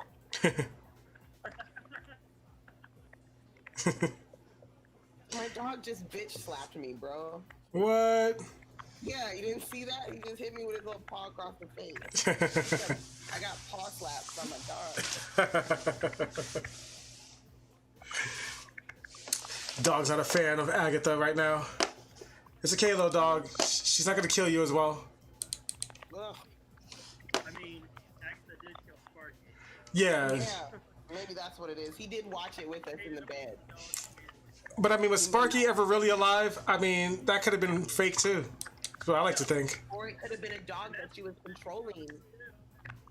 You know, there's something I find super attractive if somebody can wear something like this without revealing much and still be like, whew, like you're a port inside motherfucker. Like, that's what's up. You know, you don't always got that pouty face, them soup coolers with that red lipstick. Yes. This needs to be my fucking main profile picture on Facebook since I have to keep on making new profiles. Mm-hmm. That's the most exaggerated wink ever recorded on film. It's amazeballs. Like, that's a Mentos commercial fucking wink right there. And that mouth is magical. Like, I bet she could eat the fuck out of a corn dog. Yeah, I bet you do. Yeah, okay. Corn dogs. I think I was watching something that said that there was something significant about her using a Red Bull. And I'm like, y'all just tripping. Maybe they just had Red Bulls on set. Know what I mean? Like, the only color thing you'd be able to pull into it is because she's the Scarlet Witch. So yeah, the red. A lot of the stuff that she uses is red, you know, so that's like her color, you guys. Yeah, that was a dope ass episode. I think we're only got 2 episodes left, and you'll be able to see clips of the final episode. Yeah. I'm pretty sure that I did like how this one started out with the Salem witch trials, like the very end of it. Yeah, this was a good one. Right. I Took us back to where she got her powers and everything. Yeah, I think that it was story-wise, like I love the Halloween episode as a fan, seeing like the comic accurate costumes and all the theories that came from it. But this episode had me like, I didn't even smoke during the episode. I was just so engrossed in the story and just watching, you know, how everything led to, you know, this moment. I think for me, when I watched it the first time, because I watched this episode twice, it was more or less like, was she playing the entire time? Mm-hmm. You know what I mean? So you allowed yourself to get caught just so you could kill your mother? Mm-hmm. How evil are you? Mm-hmm. And then another question. This was during the Salem witch trial. How many times has she done this since? Right. So we don't know how strong she is. Yeah. And I'm really excited to see how these two kind of go head to toe. Mm-hmm. I have a feeling it would be really nice, but I do know they do it in the finale. I just don't know exactly what happened. I mean, at the end of the day, it's your typical throwing fireball battle at each other. That's what it felt like. That's not the end of it. Yeah. They have some interesting. But Agatha doesn't die, and I feel like she's gonna show back up as a mentor, like she's supposed to be. You know, because at the end of the day, witches, they're all about their coven. They're all about, they don't like being alone. You know, it wouldn't make sense. You know, I think Agatha even says she wanted Wanda's power because Wanda was undeserving of it, which is very true. In fact, let me pause the video real quick. In the comics, Doctor Strange, he is explaining why Wanda went crazy, because whereas other witches and wizards, they have to go through the training and learn, you know, start from basic spells and go on up, she was born with the ability to warp reality, you know, to change probability. So it drove her crazy. And because she can access these magical beings from, like, you know, these magical sources from these other beings without the training, it just fucked with her head. And I like how she did this when she was a little kid. Yeah. They were under that couch, apparently she did this. Yep, exactly. And so my question is, that's what makes me lean into, I believe they're going to be introducing the mutants here. I think they may be eventually relabeling her as a mutant. Yeah. Because that would be the best way for us to explain how Petro and her are born this way. You know, these are completely different characters that we've introduced into the MCU, and now we're going into the new mutants and stuff like that. So I think they're gonna eventually do that. As much as they're trying to steer people away from it, I think that's where we're going. Yeah, I wonder how they're gonna explain Pietro, because at least with her, you know, it turned out that she was a witch from the beginning, and you know, they don't have to really explain why you're a witch. You know, it's not like they have like witch versions of midichlorians in you or some shit. You know what I'm saying? Yeah, they get some. Petro, and he's like, so. What do you do with that? Yeah, like I wonder how Petro survived the experiments with the Mind Stone, because they say that nobody survived it, but except for the twins for some reason. And you know, it makes sense with Wanda, especially when it showed the Mind Stone floating to her and choosing her and showing her that vision of her as a Scarlet Witch. It makes sense, but what did it do to Petro? Or could it be that Petro's been dead this entire time and she's just manifested a fake one? I would accept that too. Bro, that'd be dope. I would accept that also. Like, he's just been a manifestation this entire time, and that's how powerful she is. That would be sick. I don't think Disney needs to have the balls to do that one. I haven't heard that theory before. I like that. What do you think, Scott? I would take that. That's another one that I would totally accept. I'll swallow it, and I'd be like, fuck yeah. Like her brother died in that explosion with her parents, and she just couldn't take it. That was her first her first thing of snapping. She actually made a whole ass person. Which explains why she did it again for Vision. You know what I mean? Like, this is something she's been doing for a long time. That's really cool. I mean, she could as a Nexus being. You know, if you. I would accept that, but again, you would also have to make her a mutant. You'd have to let her be a mutant. You have to relabel her. All right, Job. Good looking now, homie. How they're gonna bring Magneto into it too. I just hope that what they do with the mutants is similar to what they did with Spider-Man, where they didn't worry about doing an origin story, where they were like, all right, he's Spider-Man. Y'all know who Spider-Man are. Let's fucking go. Let's hit the ground running. We ain't wasting time on the goddamn spider biting him. Everybody fucking knows. So I hope with the X-Men, they're like, all right, dude shoots lasers out of his eyes. Dude has claws. Old girl moves shit with her mind. Let's roll. Let's move. Go, go, go, go, go. I have to fight you on that. Fight me. I want to see my origin stories. When it comes to the fucking mutants, there are certain stories I have to see. I want to see the story of Aurora Monroe. I want to see her when she was abused as a child and she was locked in that closet when why she's claustrophobic. There's a reason why you can't lock her up. There's a reason why you can't close the doors on her. I want to see that story. People don't know that story. I want to see when she meets Gambit in New Orleans and they're orphan twins and they start a little gang together and they got to run around stealing shit. Those are the stories I want to see. I want to see fucking Gambit. Where the fuck is Gambit? You bitches. Where's Gambit? Right. You owe us Gambit, but... Right? So no, when it comes to the mutants, I'm hardcore on that. I want to see the side stories. There's so many epic side stories. How did what's her name? Rogue. How does Rogue get her powers? That's a fucking crazy ass story. A lot of people don't know what she did. Oh yeah, Carol Danvers got it coming. Thank you. That'd be dope. That'd be dope. That's interesting shit, man. Or that time when Cyclops walked in on Wolverine when he was moving in on Jean and they got into that fight. That shit, I need to see that. I want to see that. But yeah, see, like shit like that's cool, but I don't want to see them explaining, like wasting time explaining like what a mutant is. You know, like we've seen that now in 2 different trilogies and shit. Like we don't need that again. You know, like let's fucking. You know, like, let's go right into, you know, this little girl has powers that can control the storm. We don't need to know why. We already know this. We know who she is. Get it moving, Disney and Marvel. We don't need you to hold our hands. We all know. Everybody knows who Wolverine is. Just get it. I do not need another fucking Wolverine. Right. Wolverine is not the only mutant, goddammit. Right. You know. Yeah, just, right. I'm done. I love him to death. You guys did a great job, but fuck me. Where's Gambit? One more time. Where's Gambit? Where's Gambit? God, where is he at? I knew they fucked up making Rogue so young in the original trilogy. I'm like, okay, where's Gambit at, man? Is he gonna be a fucking teenager? Because we seen the cartoons. Rogue belongs. The whole time. I'm just like, you guys fucked up the ages so bad. I'm like, what is happening right now? What universe am I in? What's up, R?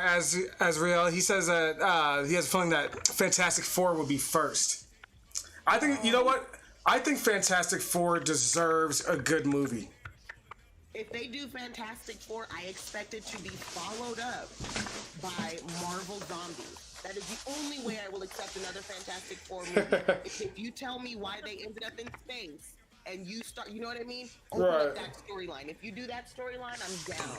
You can make everybody every color of the rainbow. I don't give a fuck. Nothing has to make sense as long as I get Marvel Zombies at the end. I think Omega Red is going to be in Falcon and the Winter Soldier. I think he's going to be in Black Widow. Or Black Widow. Yeah. That's the one. Black Widow. I think we might get a reference to him. When is Black Widow supposed to come out? It's already filmed and finished. So May 7th, I think. Ooh. I'm wondering where in the... So I know that Wandavision and Falcon and the Winter Soldier take place roughly at the same time. And that's after Endgame. So that means this movie that, what's it called? Black Widow's got to take place sometime in between Avengers 1 and 2. It's one... Post-Civil War? Okay. Yeah. Yeah, 'cause he's on the run. Job says hashtag Where's Gambit. Yeah, if we got to hashtag the goddamn Snyder Cut, let's start a new hashtag trend of Where's Gambit. I really do think it disappoints me that other people weren't as upset as I was. You know, we've got all these mutant things were happening, and not one time did we see Gambit. And I just feel like he's such an interesting character. His powers are fucking amazeballs. I mean, how do you have Wolverine without Gambit talking shit to each other? Like, that was one of the funniest things. Come on, man. Right. Get the fuck out of here. Y'all missed so many comedic chances. Come on. Don't get me started on Halle Berry. Like, I'm gonna... Her losing her accent throughout all 3 movies. Man. And she was too little. I said it. Yep. I feel like she didn't have enough African features to play a good Storm. You know, Storm had those high-ass cheekbones, that powerful fucking, you know what I mean? Like, Halle She Berry's was too a pretty. tall woman. Yeah. She was a very tall, beautiful woman, and it's like, don't get me wrong, love you to pieces, Halle Berry, but me and you are the same size, and we're not intimidating, sweetie pie. We're just not. Little girls, we're little women, you know. Right. Catwoman. Exactly.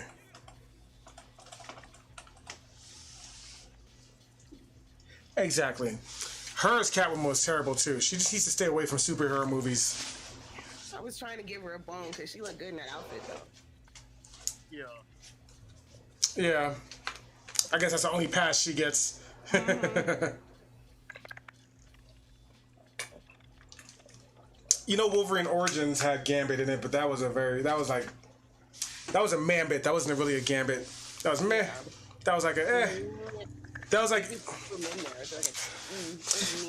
he was like, if you go to Kroger's and you want Gambit, but all you have is $13 in a Kroger Plus card, and they're like, all right, we'll give you. Right, Yeah, we got this great value version. How many cereal box tops do you have? All right, we got the one for you. We got this guy with the Uno deck and a fucking broomstick.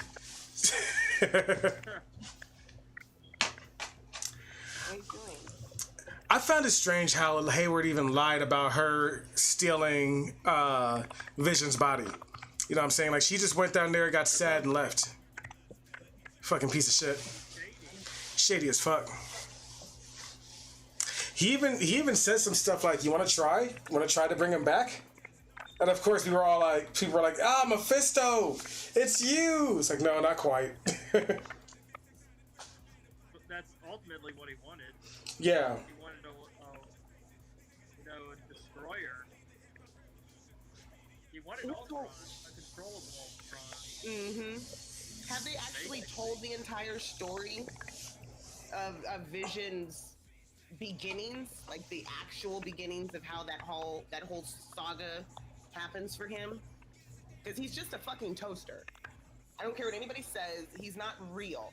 Right. He never will be real. He can be uploaded at any time. He's not dead. He's not, you know. I don't know. Well, they call him a synthezoid. So he's pretty much really high functioning toaster. Right. Yeah. So he's pretty much a human with oil instead of blood. But he's not. But he's not. Yeah. Exactly. Like they give him the name of synthezoid or whatever, but technically he really is just a machine. He has the consciousness. He has the concept and the consciousness of what used to be a human being. But he's not a human being, and I understand it has these awesome spark-made parts, but he's still just parts. Right. And for me, I think that's kind of why they brought the toaster in on that commercial, and not for me, it confirmed it. Yeah. I've always said he's not human, and a synthezoid is just a filler word for a high-functioning android. Yeah. It's still an android. So I know he was built by Ultron, and Ultron was trying to make the perfect body for him. Yeah. A body because he hated the body that he had that reminded him too much of Iron Man, so he wanted to make something pure. Mm-hmm. And they're talking in the chat right now about Vision's origin not being the same in the MCU, and neither was Ultron's. You know, like, exactly. Yeah, they definitely made it a lot. I didn't like Vision's or Ultron's origin. In the MCU, they make it seem like Stark is the one who made everything. Yeah. Stark made everything, but it's like that's really not what happened. Right. You know, so it's weird to me. Yeah. Yeah, I agree. It was really weird. Even when they introduced Hank Pym a couple movies later, like, man, you guys really dropped the ball making Tony Stark the center of the whole MCU, honestly. Mm-hmm. It's only because Robert Downey Jr. did such a apparent good job as Iron Man. Yeah, he was the big seller. Yeah. That's all. So here we are, y'all. We've made it. We've made it over to episode 9. The episode that Ms. Parker has not seen yet. Right.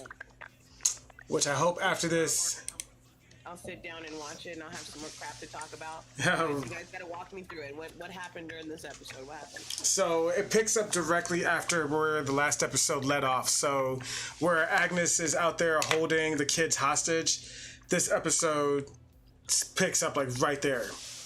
and we see that Agnes absorbs Wanda's power whenever she shoots it at her. It's pretty interesting how she's doing that. Jim, She did the other witches. yeah, just like the other witches, right? Yeah. This scene right here is where Agnes, because when I took the clips, I had to jump it around a little bit so it wasn't like the full ass episode. You know how it is. But what she did was she lifted the mind control off everybody. She's like, Wanda, you think you're doing good for everybody? You think everybody's safe? Bam. Let's see how this works. And they're all surrounding her, like, please let us go. If not, please tell my wife or my husband not to come here. Blah blah blah. I'm this person. I'm really this. Please stop, or whatever. Which is a dumb idea. Like, if this chick, let's surround the psychic chick who had us under our control. That's a smart idea. Okay, so they all kind of get snapped out of what's going on, and they're begging for their lives back. Pretty much, yeah. Okay. And it gets to the point where she starts to choke him because she starts freaking out. And of course she stops, and like Agatha, she's like, heroes don't torture people. And Wanda's then like, she starts to open the hex so they can get out. But when she opens the hex, Hayward's like, it's that time for us to get our shit on, and sends the military in. So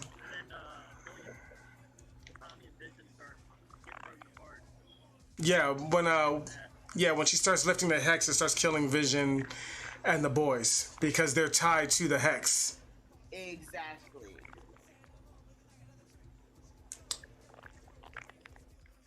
I feel like Agatha's costume made it look like she was kind of arching her back a bit weird. I don't know. It had a very, like, look at her. She looks like she's kind of, like, not a very natural pose. You know what I'm saying?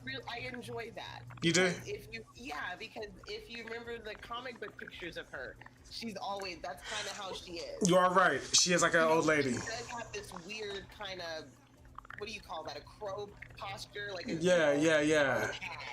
I like that. That's nice. I like that. And here's White Vision, the Vision they showed at the end of the episode. So of course we're gonna have a Vision on Vision battle. And that's why I'm confused. If they're not telling the Vision story the way that it happens, how are they explaining him? So yeah, this Vision is the original Vision. That's the body. They were able to bring him back online because remember when she sent that drone out that had the red energy swirling on it? They somehow found a way to use that to power up what they were able to create because before they didn't have a way to power him up. Exactly. So this is Vision without the Mind Stone, so all of his memories have been blocked. He's just a, just original AI. Yeah, he's just a robot. And his mission is to destroy Vision and Wanda, Hex Vision and Wanda. Okay, but if Hex Vision is just a manipulation, they're still missing another body. There's another Vision body in the MCU, right? We're still missing it. No, this is the Vision. The Vision that was killed by Thanos is the white one.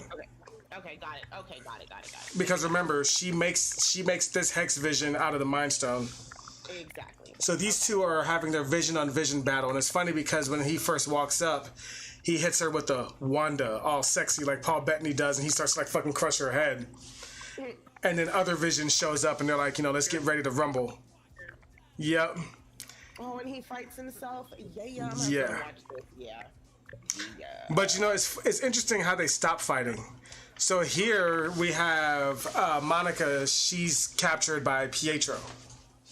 Okay. And Pietro. yeah, Pietro. Are not Pietro. And he's still using his Quicksilver powers. But he's just like holding her still. And then we're back to their fight. And this is her going into the town square before, because like Agatha can teleport around and shit. Now, one thing I've seen people say online, so check this out. So White Vision does to Vision what happens in Endgame, trying to pull out the Mind Stone.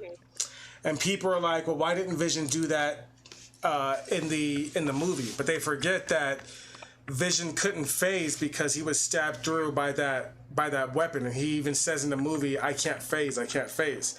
That's why Thanos was able to pull out the Mind Stone. Okay. But here, that trick won't work again. Exactly. He was malfunctioning. Yep. And Hayward is tracking both Vision's signatures, vibranium signature. I don't know why he's tracking the fake one. Maybe he wanted to see if he can merge the two together, something like that. But what he does is eventually he arrests Jimmy Woo. But Jimmy Woo, I guess, learned how to pickpocket handcuffs and shit, and he steals a cell phone. Yeah, he learned how to be a magician, remember? Yep, that fucking website was all he needed. No, he learned from somebody in the MCU, in another movie. Yeah, he learned, it was a website. Scott Lang. There you go. Yep, Scott Lang gave the website. yep. Yeah, I think that guy was definitely the witness protection person. And here she's talking about the Darkhold. So it's really cool, that scene when she brings out the Darkhold, because she talks about how there is a chapter devoted strictly to the Scarlet Witch, and how the Scarlet Witch is something that is forged, not born. Just like how Wanda was forged, you know, with the Mind Stone and all the fucking crazy shit that she went through. And Mutant, he says, like, Vision talking about the Theseus was dope. When Vision and Vision are fighting each other, they stop and have this philosophical conversation because, you know, they're both AIs. Yeah. And they talk about Theseus' ship. yep, Theseus' ship. Which is another nod to what I'm saying. They're not real. Yeah, They're not human. exactly. That's the whole, yeah, I love that. Okay. Love it.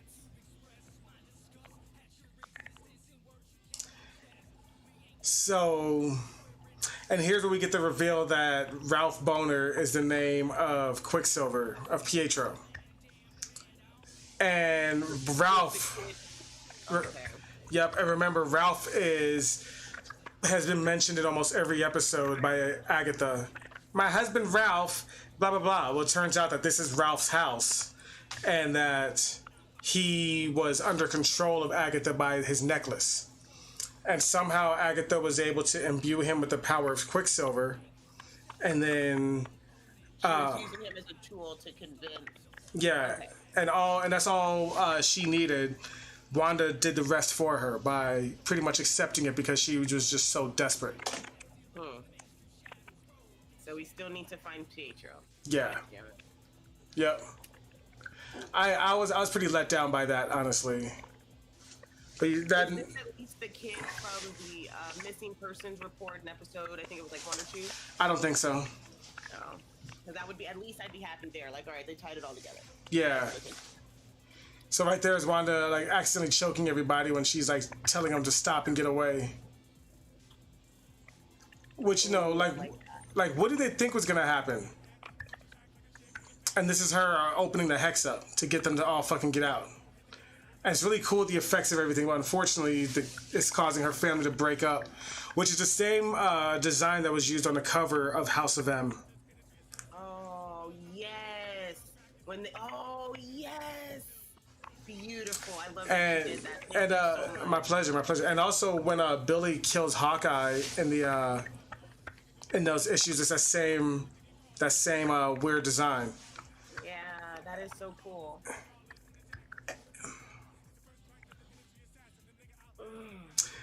I like the fucking Incredibles reference with them. Incredibles. Yeah. That's nice. Incredible. And then it's in the cinema now showing Incredibles. Oh, does it on the little cinema banner? Yep. Nice. Yeah. Yeah. And now they're talking. They just have like a cordial conversation. Yeah, but it totally makes sense. I like how Paul Bettany trolled us all because he said that he was looking forward to working with the actor who he respected and followed his career since he was a child. It was like, About his fucking self. That's great. it was Bettany all along. What I want to know is the conversation that they're having does that mean Vision is talking to himself? So what he Or is, is Wanda talking to Vision? Vision is talking to himself. Vision was made with his own free will and his own mind when she created him with the Mind Stone. Got it. But it's really cool because he unlocks his memories, and then he's like at the end, he's like, White Vision is like, I am Vision, and then he just fucking fucks off. He just flies away. He's like, all right, bye. He's just gone. He's just gone. Now that's kind of a nod to one of the storylines of Vision where he does he understands his sentience, like, because he realizes that he's a tool for evil, and he ends up having a conversation with the heroes after he kicks their ass, and he realizes, oh, okay, well, I don't want to do this anymore, and then he just kind of fucks off and has like this existential crisis, you know, before he comes back and becomes a good guy and helps everybody. So I like that. That'll work. And so there's Hayward for some reason. So the kids, when they're doing that Incredibles pose, Wanda tells the kids to handle the military while Vision fights Vision, and she goes and fights Wanda. Or while she goes and fights Agatha. So Billy freezes everybody, and Tommy goes around and zips around and takes all their guns away, and takes the hat and blasts off one guy. It's really cute. But then Hayward all of a sudden turns into a super bad guy. That is a nod to Quicksilver from the Fox movies. Yep, exactly how he does it. Cool. So here's a weird part. First off, Hayward shoots at these kids, right? But where Monica is standing, if she wasn't there, Hayward would have literally been shooting like in between them for no reason. Like he would have been shooting the shrubbery. He is a horrible shot. The shrubbery, like from fucking Monty Python. He's fucking. Yeah, that's pretty bad. But then I was confused because her powers are light powers, but it makes the bullets like slow down and just drop from behind her, and he's able to like freeze one of them. And this is what Mutant was talking about a whole lot. Vision's conversation with himself, but it makes sense, you know. Vision, being an AI, really wouldn't beat himself with brute force. You know, they. He's a fucking machine. Yep. Two machines playing chess. I love it. Yep, exactly. Exactly. I am. Oh, he's such a good actor. Yeah, it is. Like a reverse. Knocking him out. I didn't have the clip on this, but when he does do it, when he clears his mind, he shows him like flashes of literally everything Vision's been a part of in the MCU, and he unlocks his memories.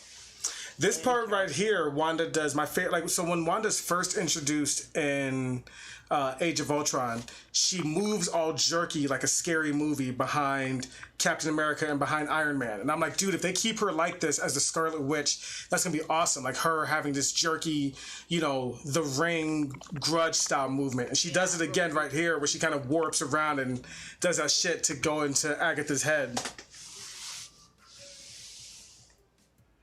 And brings her right back to the Salem witch trials. And I think this is a nod to those Marvel zombies you were talking about because they brought, you know, these witches stand back up. Holy shit. Oh, you bitches. Oh, I'm excited. Bro, when This she was... gives us an opportunity to maybe, Yeah. I've heard rumors that we might see some Marvel zombies in the future. I've heard a couple silent rumors out there. Whispers. I know we're going to have it in the... Disney Plus is about to do the Marvel What If series, which is going to be animated, but I know that Marvel Zombies is one of the episodes. Oh, that'll be fun. I'll take it animated. But I'll take it animated. I like how they foreshadowed this energy crown with Agatha's mother in the episode before this. You know, when she was using her power. The purple one. Yep. Yeah. And they're making it like Wanda's transformation. I love how they did this. How they made it where Wanda's transformation is kind of like, you don't want the Scarlet Witch to come out. Even when she does, Agatha's like, you don't know what you've done. You know what I'm saying? I'm like, dude, that's all they're making it like scary, like, oh fuck, you have no idea what you've unleashed. I hope Disney sticks with that and makes her like, you know, that's why I think they're gonna keep her, at least in the next movie, as an antagonist, even if it's unintentionally. You know, just like you were saying, like the Phoenix, you know, where like Jean Grey, you know, she wasn't the bad guy, but she was the bad guy for that moment because she was having a really intense temper tantrum. Yeah. And if they're gonna go there, take it all the way. Definitely push the limit on that for sure. I'd rather see her completely creepy, menacing, and murderous like she is in the comic book. Yep. Than see them water her down. You know. TJ Williams, thank you for joining. He just said, is this new? Yeah, this is the season finale of Wandavision. So if you haven't been caught up, you know, there is spoilers. I didn't have a spoiler alert thing to pop up, but if you guys are keeping track, spoilers. Yeah. But totally worth it. It really doesn't matter, to be honest. Just go fucking watch it. It's great. Right. I mean, you know, it's not changing the world. You know what I'm saying? You know, nobody's Darth Vader's father in this bitch. Yeah. You know. But yeah, the witches, they all come around. They're like, you are the Scarlet Witch. You are the Scarlet Witch. And this is their final battle. Okay. And Wanda Yeah, she's setting runes up around the... Yep. Yep. Just like Agatha taught her in the previous episode. Yep. I thought that was really cool. So Agatha is like a teacher. Yeah. She's a villain, but she's a teacher. It's pretty neat how they adapted that. And her costume. She really is. She's an accidental protagonist, but she really is just there to guide the Scarlet Witch through everything she's doing. Because without her, the Scarlet Witch, I don't think is ever really. She would never be as powerful as she is. Yeah. You know. And not only when she was. Yep, and that means she also absorbed the energies of all those other witches that were inside of her too. Yeah. And I'm gonna say this: aside from Gal Gadot as Wonder Woman, Wanda in this costume, holy shit! Like, my God, they nailed the Scarlet Witch better than ever before. Like, God, she's so fine in this. Look at her, just glorious. Epic. Whew, boy. Yes. That goes in the spank bag forever. It's not as bright as I would imagine, but I'll take it. I like this. Yeah, it's hot. I know we're gonna see for Halloween this year. Oh yes. Yeah. Yep. Hey, look at the full thing. Look at that. Look at that shit. Oh, I think I remember what comic book this is from. I think it's like a mix of the Ultimates with I'm gonna have to look into that to see which comic book that outfit's from. It looks familiar now that I see the whole thing. I can't wait to buy the statue of this. Lord have mercy. As soon as I saw this shit, I'm like, ooh, I'm gonna be spending some money. It's gonna be an unboxing episode in the future. Fuck yeah, they fucking nailed it. Oh, we can't do comic accurate. Yes, you can. Yes, you can. I appreciate this. Thank you, costume designers, for and she was speaking with her Sokovian accent, and this was her punishment to Agnes. She put Agatha back into the nosy neighbor persona, and then she brings the Hex back in. And this part's cool, where she's saying goodbye pretty much saying they're proud of the kids and her goodbyes, but she's also saying thank you for choosing me to be your mom, which is crazy because it's another thing that makes us think that they're not, you know. Yeah, they have to finish that storyline. They do. And I believe that's probably what's gonna be the caveat that turns her completely into the Scarlet Witch. Yeah. It's the most humiliating thing possible, and she's gonna need all of that power to turn them into real boys. Yeah. When she finds out what she actually did. Yeah, and it's definitely not out of the realm of possibility, especially if you're reading the Book of the Damned to create life. You know, I feel like that's something that witches, you know, and it's like that book also has a curse. Every time you bring something to life, you have to sacrifice a life. Yeah. So there's things that have to happen. You know what I mean? Like there's a weight you have to balance. And you know, and hopefully they can explain how the twins come back better in the movies than they did in the comic books. Because in the comic books, they really didn't explain. It was like they were reincarnated. Maybe the souls took over these other boys' souls, or maybe not. But I do appreciate this part right here, because even though the Hex went away, the military vehicles are still there. The people are still pissed off. You know, this wasn't a thing like, oh, it was all a dream, it didn't happen. No, this shit really did happen. And everyone, you know, is like still looking at her kind of fucked up, like, yo, bruh. Look at what you did. Yeah. Which I would have just went back home like, all right, if she's strong enough to do this, what is my mean mug gonna do? I'm just gonna go the fuck home, man. Like, fucking, okay. Fortunately, that's not what the job is, bro. But That's not what you're just, you know, you out here, you gotta do it. But think about this. In Spider-Man Far From Home, which takes place, I think, 5 months after this, I forget the name of the black teacher, but when Peter Parker's using those glasses to scan everybody, it says that he is obsessed with witchcraft. So, of course, whatever she did, you already know these people are going to be tweeting about it, talking about it. You know, Wanda's not going to be popular. You know what I'm saying? And I think that's why people are going to start obsessing over witchcraft. And I think that's also going to make it hard for Doctor Strange, because it's like, if she can do this accidentally with a meltdown, what can she do on purpose? Yeah, they're opening up a whole new chapter for the MCU entirely, because that's an entire different separate, you know, comic book universe. You know, now we're into witches and warlocks. It's gonna get crazy. I would like to see how CGI keeps up. So they have. I want to see that. They have 2 end credit scenes. This is the first one, where she goes to a theater and they're like, you know, such and such want to talk to you, and one chick turns into a Skrull, and she's like, him upstairs wants to talk to you, which I believe is Nick Fury, because Talos is on Earth right now portraying Nick Fury, and Nick Fury's up in space in a sword ship. So I'm thinking that that's gonna be leading into the Miss Marvel.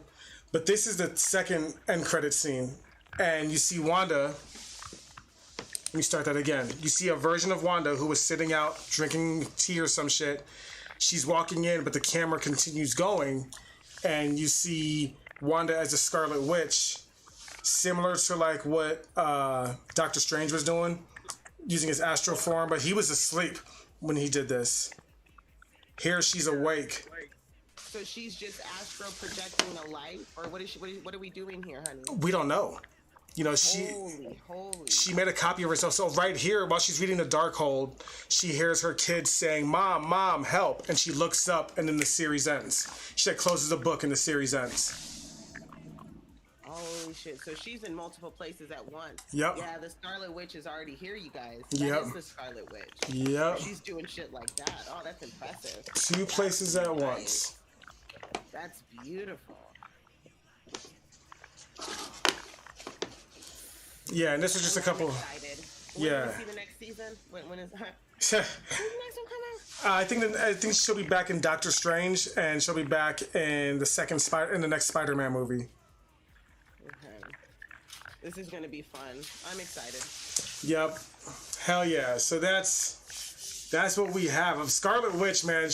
I love these kind of powers: reality warping, changing shit around, energy blast. Like, I love seeing it being done in live action. You know, hell yeah that we got to this point where they can do this. Because I remember when Phase 1 started and we were unsure if they were gonna pull off Thor. You know what I'm saying? Like, is people ready for this shit? Nervous. Yep. You know, right? Yeah, they did a really good job. And I think they did a really good job foreshadowing it when she fucking almost wrecked Thanos by herself in Endgame. Coming back super pissed off and shit, you know. Mm-hmm. Oh god. But yeah, like what else could be bad? Like, they're gonna have to bring in something cosmic level if they're gonna make a bad guy that's not gonna be her for Doctor Strange. But they say multiverse of madness, and that just sounds so much like this. There's a lot of characters to pull from. You know what I mean? When you start dealing with Doctor Strange, with Scarlet Witch, and those demons, you know, it's literally the Necronomicon. You know, in the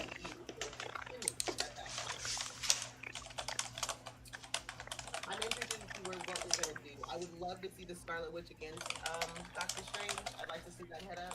Yeah. I'd love to see that head up. That'd be wonderful. And I'd like to see her kick his ass. So I'm gonna do a shout out to my little cousin Manny Pemberton. He's a singer and dancer. I actually taught him a lot of his dance moves, and he's actually making some waves right now. And apparently, he has a couple of his fans over here in the chat who are watching some of his videos, and they're like, it just sent them over here afterwards. I don't know why. That's cool.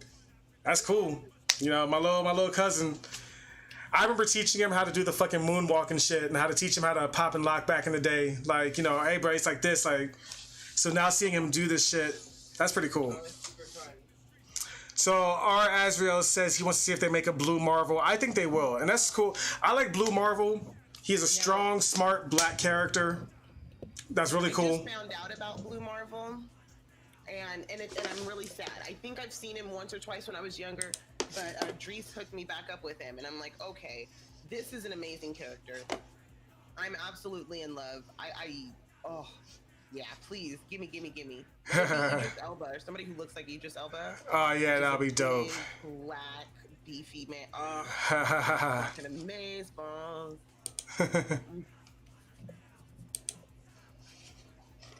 That would be fucking awesome.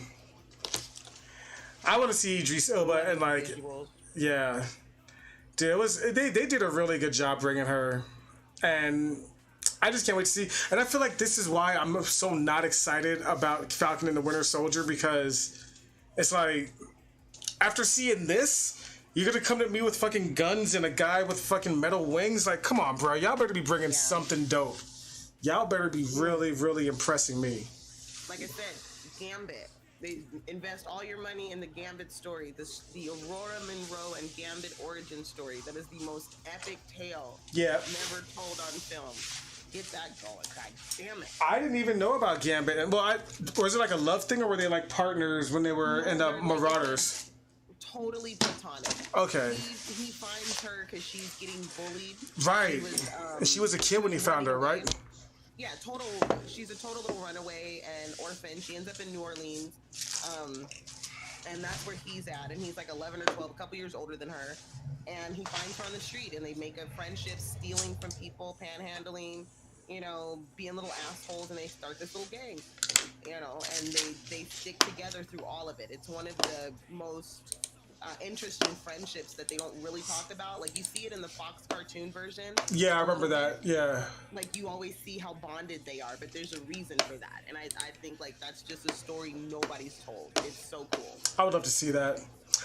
That'd be cool if they can do like an episodic thing, but not make it like a full ass season. Just do like a couple like hour episodes where it's like, you know, this is the story, but we're moving on. Next week is a different story. It doesn't have to be Gambit, and you know, that'd be so sweet. It would be literally just give me the Fox cartoon version live action. Yeah. You know what I mean? Bring it to live action and give me that. I want to see Sentinels, motherfucker. I want to see them marching through the fucking mall, picking people up. I want to see, you know what I mean? Like, don't you remember those epic scenes? It was just, I don't know. Shit. Maybe it's just me. I'm a weirdo. My right. curl when I hear shit like that. All right, Azriel says the creator of the Blue Marvel wrote the Underworld movies, I, Frankenstein, and has a PhD. Hell yeah. Oh my god. Oh yeah, Blue Marvel's dope as fuck. Thank you. Yes. I hope. Amazing. I would love to see these guys. You know, I wish I was in better shape and an actor so I can like try to get into one of these fucking comic book movies. Like, that'd be so sweet to be cast as just something. Like, not even a leading role. Just give me like, you know. I don't know. Would you be Arms Fall Off Boy? The best character ever. No, I'd be the one who throws polka dots at people. Yeah, honestly, I would take a dumpster character. Yeah, if you want, let me be a Marvel character. I'll be the shittiest Marvel character. I'll be whatever. Yeah, like I can be the girl who just grows her nails really long. That's it. Like, that's her mutant power. It's like this shitty mutant power. Because everybody doesn't have good mutant powers, right? Right. Yeah, they you can't. have to imagine there's some mutants that just have some off, you know, right? Like the frog. Yeah. What the fuck, bro? Oh, I could just shoot my tongue out really long. Dude, you're terrible. Yeah. Or the guy who gets really, really fat. Like, okay, congratulations. It's like they're really shitty powers. Man, hey, Job Diaz says Underworld sucked and I, Frankenstein, sucked. I don't know. I liked I, Frankenstein. I thought that was a really neat story, but I like the first two Underworld movies. The third one was Rise of the Lycans was terrible, but I've always liked. In fact, fun fact. I like the Underworld movies, but I did like I, Frankenstein. Me and my homie Tony, we made up our rap group named the Death Dealers, based off what the vampires who killed the werewolves in Underworld were called. They were called the Death Dealers. Oh my god. I enjoyed that. I just didn't. It didn't work for me, but then I wasn't really good on the story, so. Yeah.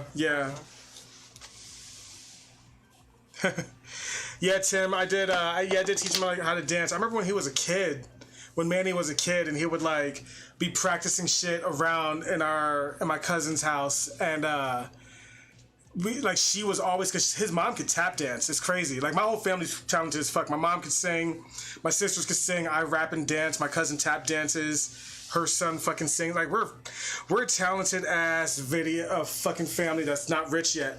It's bullshit, I tell you. It's bullshit. But my mom, she actually taught me how to moonwalk because I was trying to do it.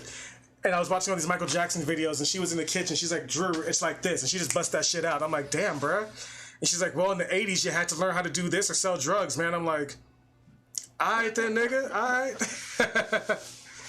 All right, bet. I will say the little junior baby Drews, they're awesome. I love their dance moves. They were flossing their little asses off. I would love to see more of them dancing for no reason in the background sometimes. They're just amazing. You know what? I definitely will. Like 10 minutes of them dancing. I could get high and just watch them dancing in mass. Like that, yeah, that would just make me happy. I could totally do that. Yeah, I could definitely. I don't teach them more. You know, it's crazy how much they learn so fast. Like, they've been learning how to draw.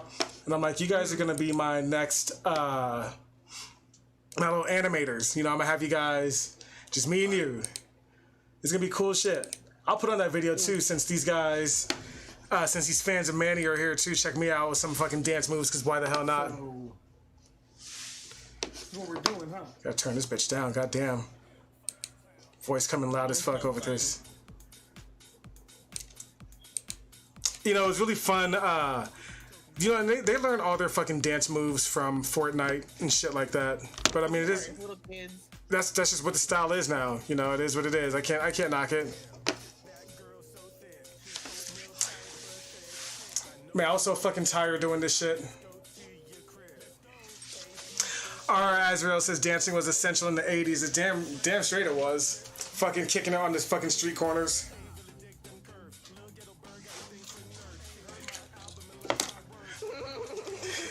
It's so fun.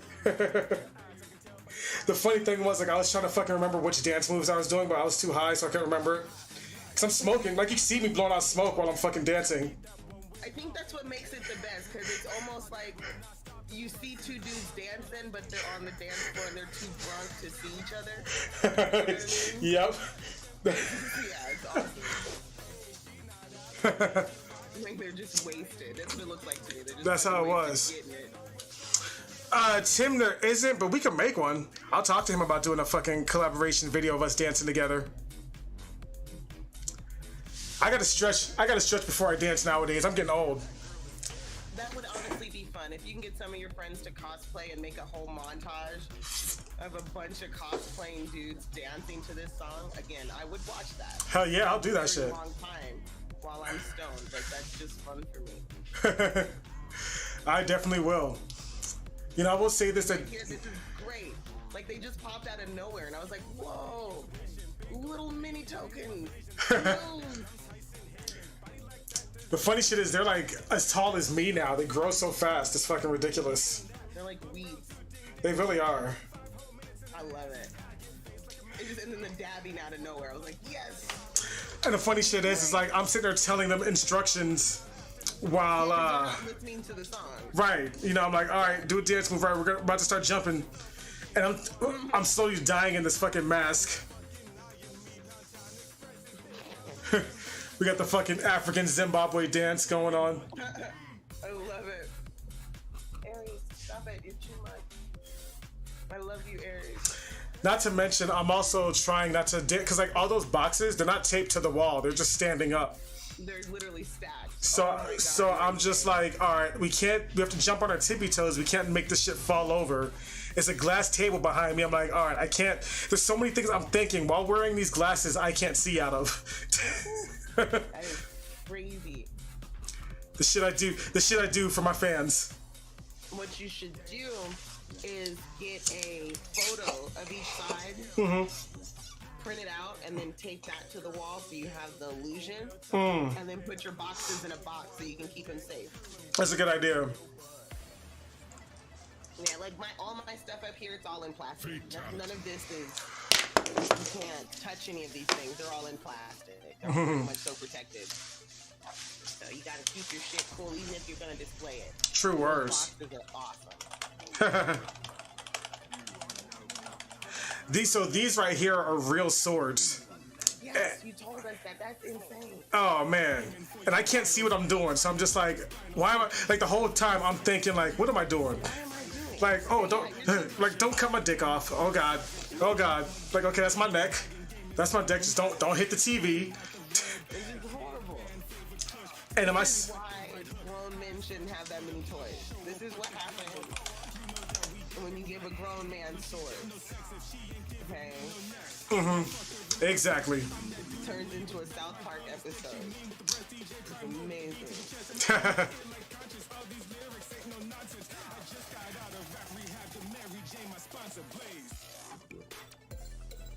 I love it. And I was like, all right. And I told you, it's like, I knew it. Scorpion Drew killed Token Drew. I watched it. Yep. One day he'll come back. Poor Token Drew. I was actually killed by Michael Myers in an earlier video too. See, you need to do a resurrection video then. That way everybody knows you're okay. I will when I get my Infinity Gauntlet back. Okay. We need to know that everything's all right. I also have to have Joker kill me as well. That's gonna be a fun video. Why does everyone have to opt? Why does everybody hate Token? Is that a song you're gonna do? Why does everybody hate Token? It is now. Yes. Everybody's killing him.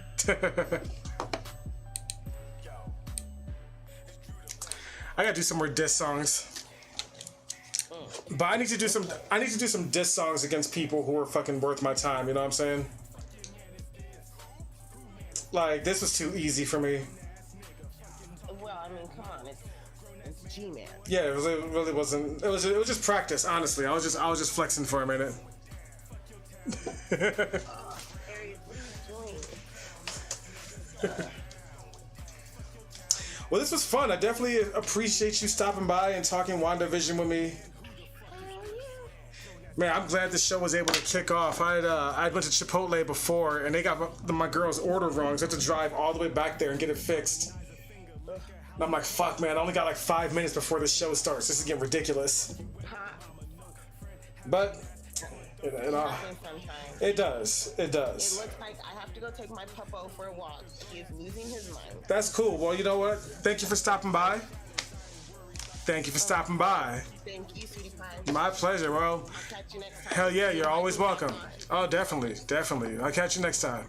Alright, bye. See you later. Hey, I see Ginger Nation is up in here. What's good, homie? Yeah, we can definitely team up on a diss. Definitely. Hell yeah.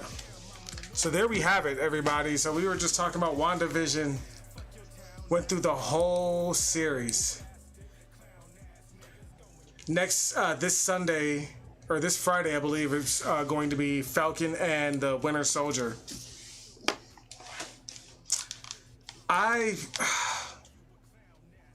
don't know, man. Like, I am hoping that it's good. I'm not really all that caring about it, but I'm gonna watch it for the culture. You know what I'm saying?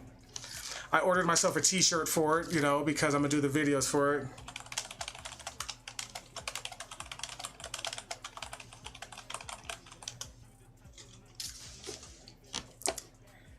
So, I see I still got some people in here. I'm not about to end it now, though.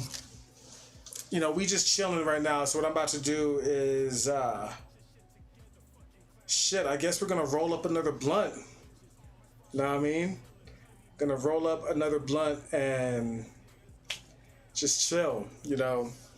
I got some art shit that I want to do, but I'm actually in the market right now for a new art tablet. Because what I currently use is the XP pen, and it's not the best. I mean, I can get my pictures out all right, but my computer and this tablet is just, it struggles. You know what I'm saying? So what I need is something that doesn't struggle as much. I'm not sure what I'm looking for at the moment, but it's gonna be dope. Whatever I end up getting. But yeah, my homie Ginger Nation, you know, he let me hear this diss track, and it took me a couple days to listen to it because I'm working this job, bro. I'm a furniture mover now, and yo, that shit is intense. I work with some of the coolest people though. You know, really cool people. All of them. So far, everyone that I work with are all dope as shit. Shout out to all of them. You know what I'm saying? I like them all. And, man, we have to move these fucking power couches, bruh. And power couches are the devil. They are so heavy, it hurts to even bend my damn fingers. You know, because we can't take the backs off them. They weigh about 316 pounds or some shit like that, and it's just all machine, and just people are like, oh, don't scratch up my floor and shit like that. And I'm like, bruh, I'm literally dying right here. You worried about your damn floor? You know, I don't know what to tell you, man. Like, I don't think I'm gonna make it. They don't care. They don't give a shit.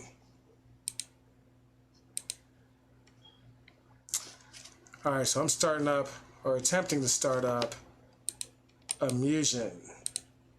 I don't even know if I'm saying that shit right. Just close the program. It doesn't fucking matter.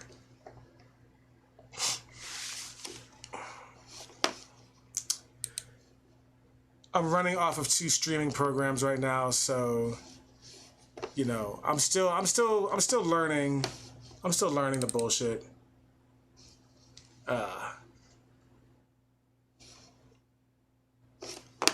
I'll get it eventually. I'll get it eventually. I guess before I start playing, I guess I gotta roll up. You know what I'm saying? So I guess it'll be best for me to open this up. You know, play another music video for you guys while I get my shit together.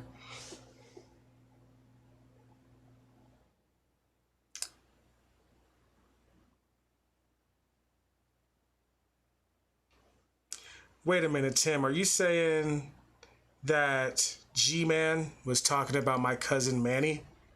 Because if that's the truth, then I promise you this. I will destroy him. I will destroy every little fiber of him, musically, video-wise, religion-wise, if I find out that G-Man was talking about my cousin. Real talk. And anybody can give that message to him. You know, if you were talking about anybody in my family, bruh, that is the last thing you ever want to do. Because I'm not a YouTuber who's here for views. I'm a person who's out for blood. And I'll come out to New Jersey and I'll find you. Don't fuck with me, bruh. Don't fuck with my family. That's all I'm gonna say about that. Real talk. Don't think that the toys and the anime and the smoking means I ain't about that life. Trust me, I'll make a phone call and I'll be out there tonight.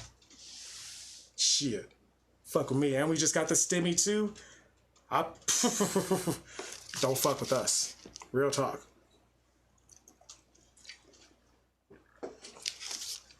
I knew him since he was a baby, you feel me?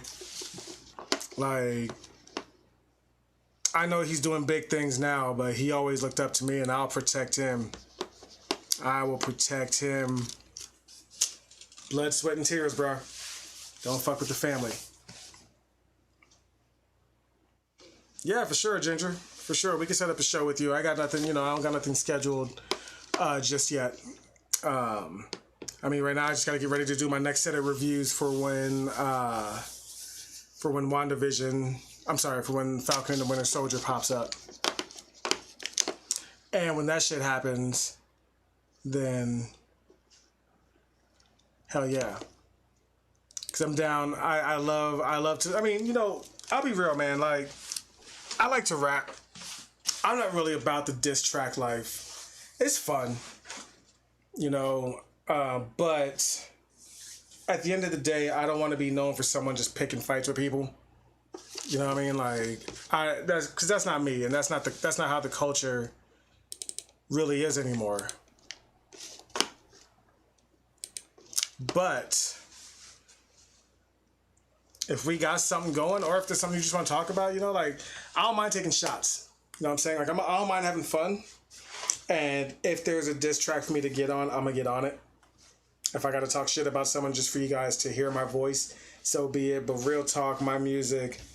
Well, not really my music. My personality now is just a bit more laid back because I don't like wasting energy on humans. You know what I mean? Like, we're all the same species. We're all flawed. Some people got blessed in life better than others, but at the end of the day, we're all just walking meat sacks, slowly dying. It doesn't matter. We're just insects, you know, just a bunch of mortals. We all die. We all live. So, that being said, you know, but it's all fun and games, you know what I mean? Like, when I gotta come through and, you know, dismantle somebody, then damn it, that's what we're gonna do. You know, if I got a song called Devil in the Details, where I'm pretty much saying people don't want no smoke, and that's just what it is. You know, you really don't want smoke with me because I'll bring that noise. You feel what I'm saying? I'll bring that fucking noise. Not that I condone violence, everybody. I'm just saying, you know, if you gotta do what you gotta do, then let it be done.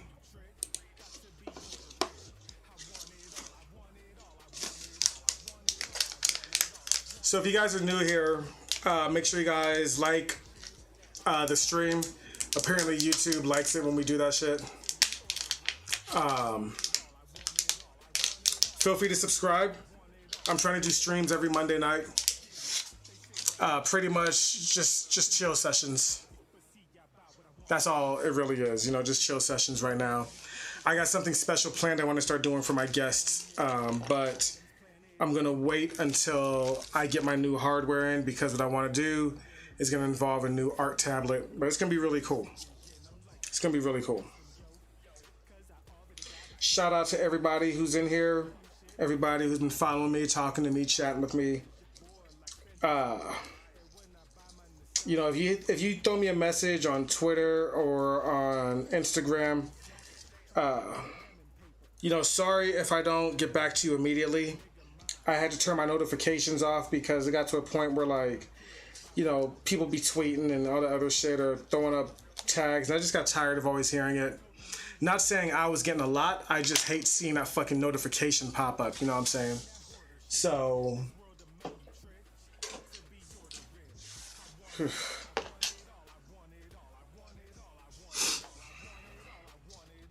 But what we're doing right now is we're doing a little break. Getting the old smoke on.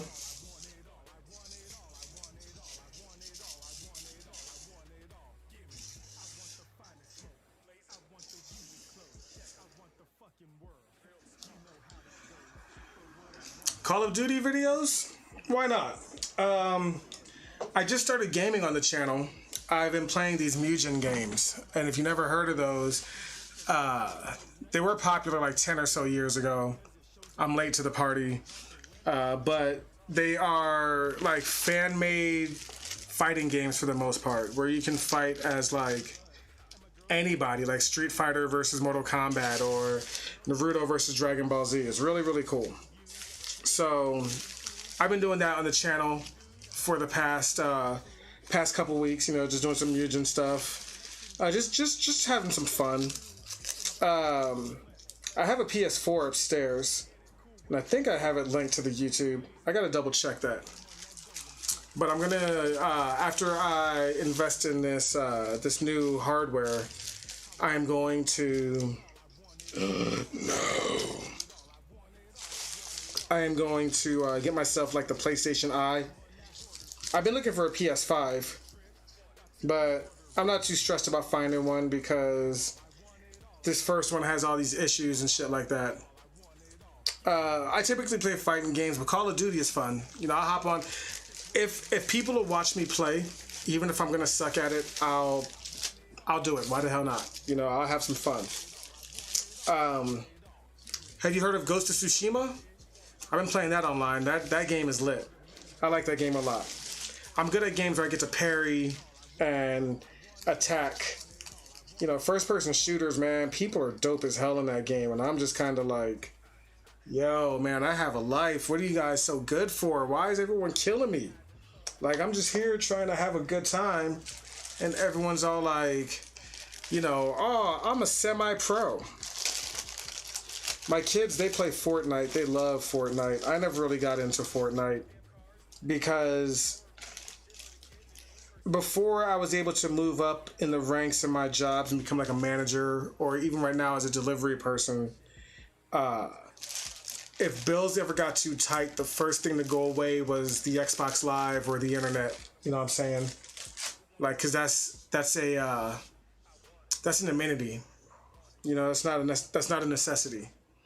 And there was a period where we didn't have internet for like a whole ass year, man. We just, you know, like I had internet on my phone, but like I didn't have it in the I didn't have it in the house, you know what I'm saying? We just used, you know, the network. It was rough. My kids play Roblox. Yeah, Ghost of Tsushima or Azrael, that shit was dope, son. But yeah, my kids, you know, they like Roblox. That's their jam. Me, I play fighting games, I play wrestling games. I need to start streaming my wrestling games, man, because I be going ham on that. I be going ham. Wugo Jill? I do not. Who's that?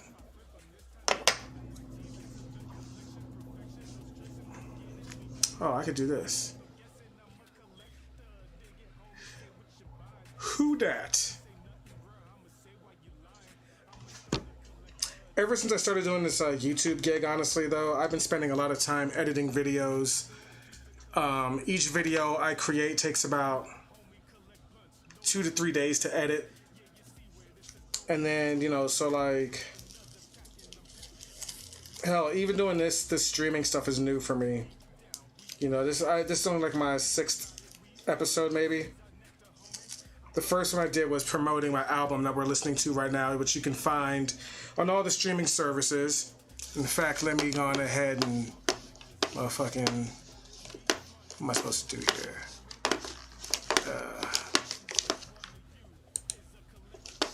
Do this, do that.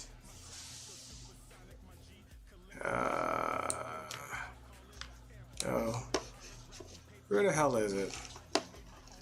DistroKid. I'm about to throw a link to my album in the Namin.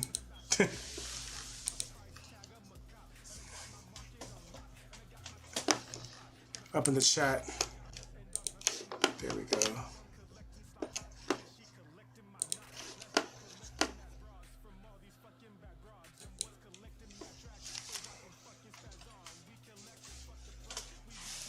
Yeah, check my shit. Oh, you know, I'm excited about the new Mortal Kombat movie, yo. I'm really excited. I cannot wait. I've enjoyed, well, I'm not gonna say I've enjoyed all of them because Mortal Kombat Annihilation was garbage. I actually made a video on YouTube where I took the Mortal Kombat trailer and I remixed it to the 1995 Mortal Kombat theme. Yeah, man, I really liked Mortal Kombat. I have high hopes for it. There's a lot of characters in it.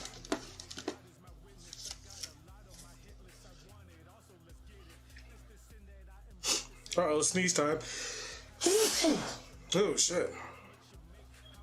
Excuse me, everybody. Thank you, Ginger Nation. Thank you. I just be out here spitting, man, just trying to have a good time. I'm not gonna lie, man, this was the first album I got to be completely real on. Because I'm talking about, like, being a collector and shit like that, and, you know, talking about how me and my fiance met, and being a parent and shit like that, and that's me being real, you know, I don't have to pretend anything.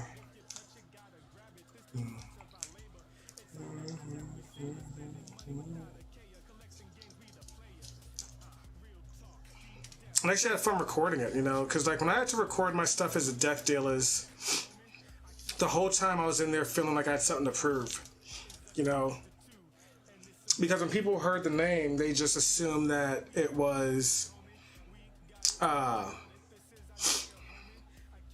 heavy metal band or something like that, you know.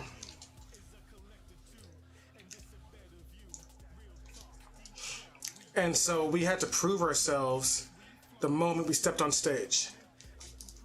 With this, I made this album for collectors. it wasn't for the thugs and shit. It wasn't for people who wanted to listen to Jeezy and Lil Wayne and shit like that. Nah, this is for the cats who like to buy shit and just never had no representation in the music field because I know I can spit. You know, I'm very confident in, you know, my rapping abilities.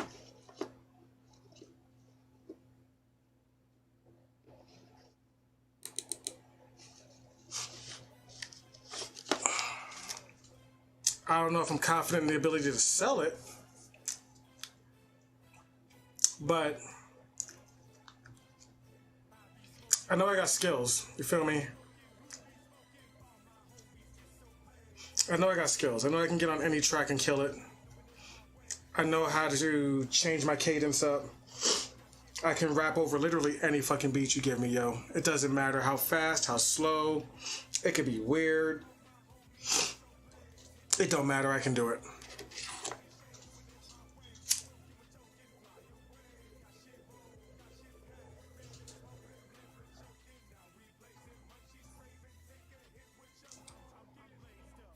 Yo, Ginger, you did that shit all as a freestyle? Yo, excuse me, guys. My fucking allergies kill me out here.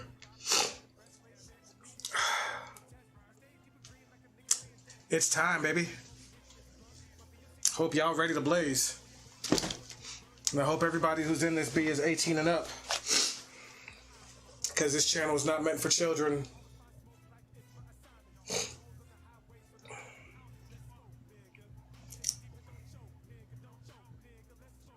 I still wear that purple vest everywhere. Or that purple jacket. That's my shit.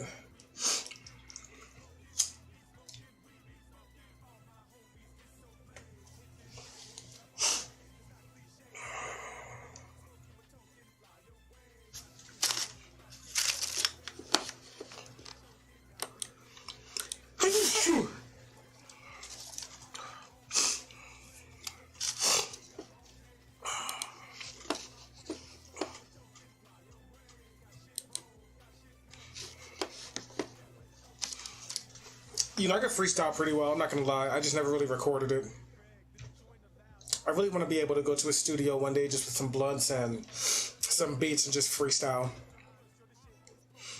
Because like I can freestyle one way, but I can't write it down because the rhythm and the cadence when I freestyle, I don't know how to like write that shit down.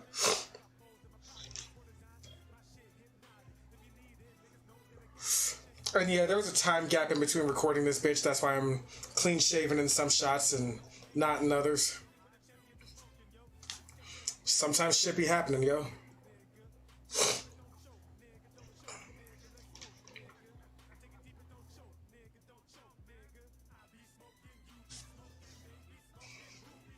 I gotta record a new music video soon.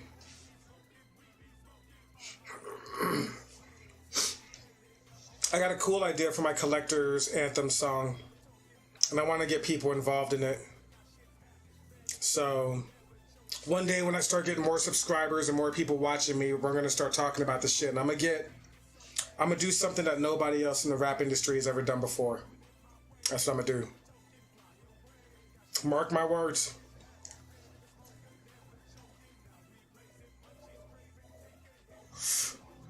Mark my words. So this scene is cool because in the background I have a lot of my friends. Like, hold on, let me rewind it a bit. Right here is my fiance. Right here and right here are homies that I worked with. Right here is my homie that I rap with.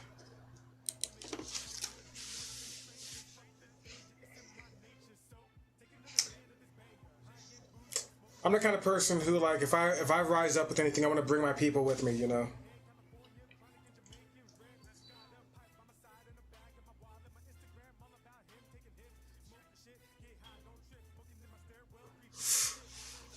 My girl, she don't smoke, so she's the only one in the video not smoking. We'll drink, though. We'll get hammered.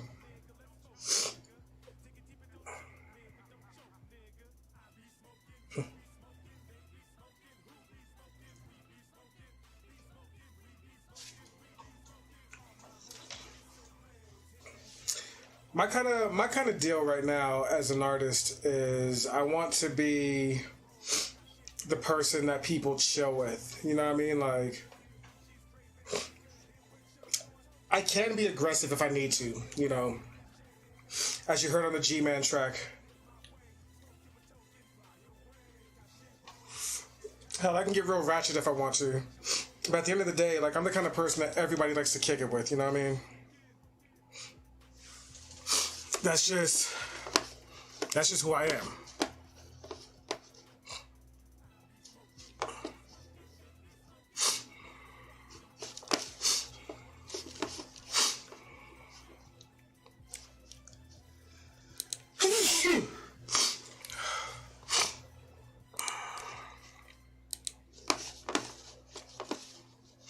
That was a good time.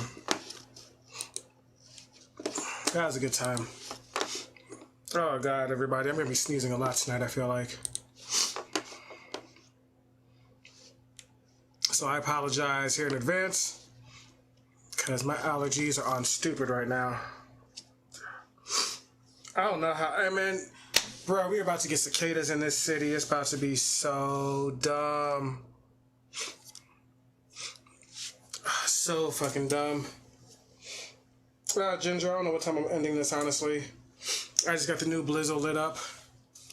I'm about to start up one of these games.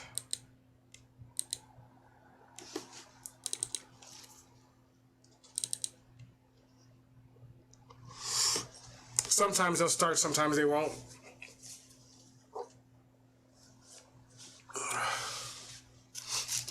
Let's see. If I start closing, maybe if I start closing some of these windows, maybe they'll listen up.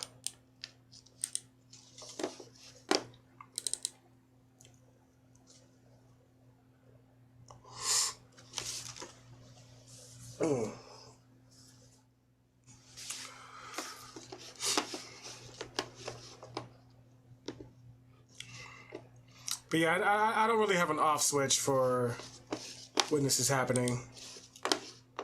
Let's see something. Let's see what this motherfucker can pick up.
Oh, hey, what's up, everybody? Welcome back. Welcome back. Yeah, I'm down for that, homie.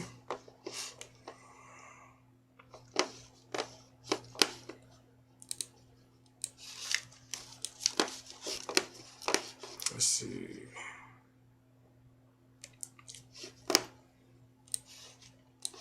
I don't know why none of these damn mutants are starting up right now, unfortunately. That's one bad thing about them is like sometimes they'll start up, sometimes they won't.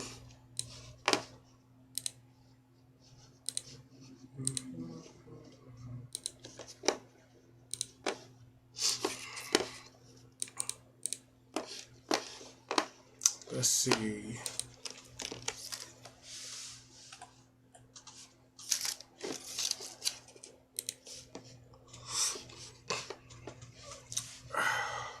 Yeah, so this stream is still going, everybody. Having some issues, just trying to... I want to open this fucking game up, but it ain't wanting to work.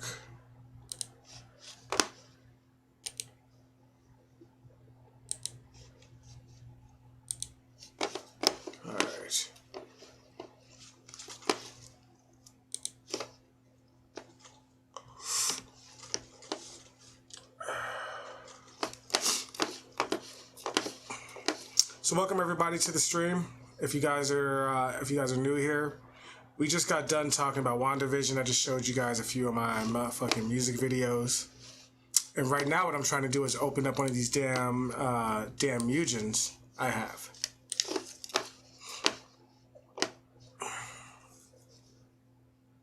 And they really don't want to work. And it's getting so damn obnoxious. You know what I'm saying? Just goddamn work.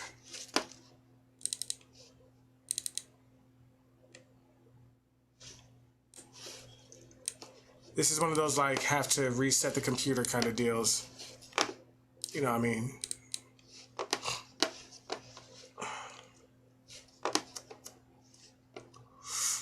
But we ain't about to reset midstream. That's just goofy.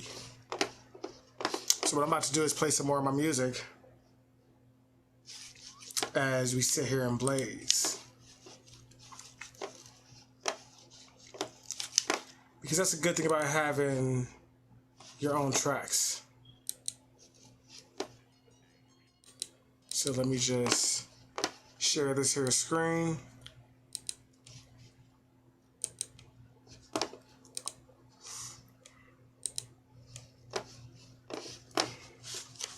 We're going to turn on the stupid visualizer. And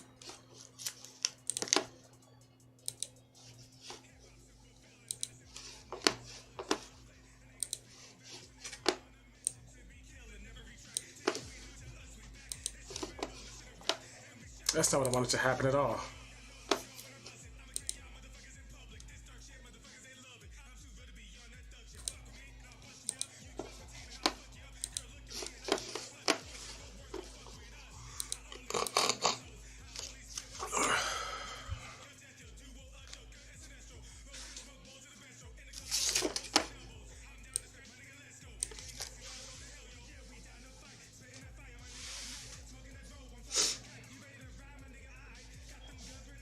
Oh, that's a good idea. I should do some art. Very good idea. Once I'm done with this blunt, I'll fucking start drawing.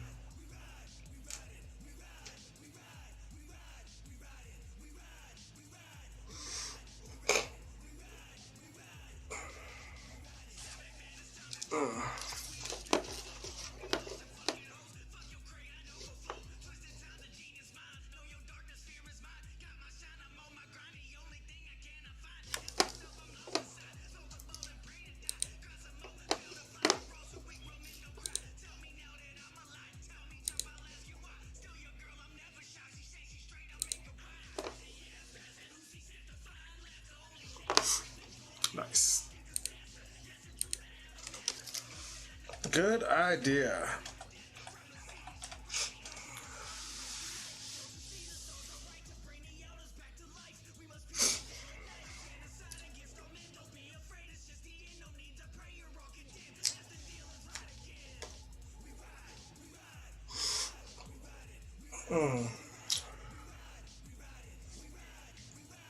So annoying that those damn Mugens didn't want to start up. I guess because I was playing video files earlier.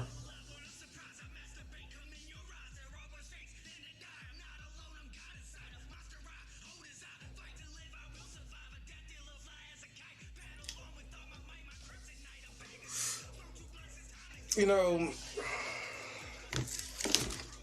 I kind of really want to draw Wanda. You know what I'm saying?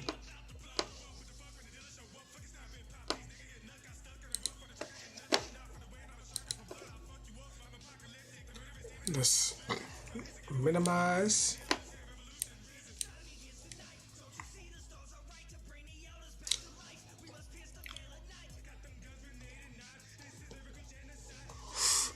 Oh, damn right, we're on a psychedelic journey right now, everybody.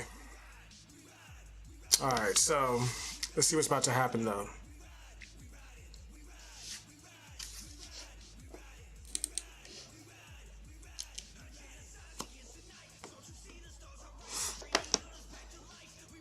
I don't want to see no fucking news. Alright, where's it gonna open up at?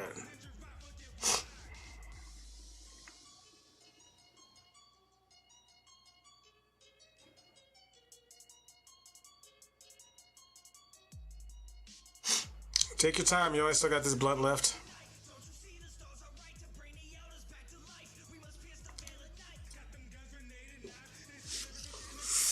I'm a bit rusty for an art contest, to be honest with you. But I mean, I could draw shit really, really fast. You know, I can definitely do some work in a speed contest. Are we playing? We're not opening any programs now? Is that the game we're playing?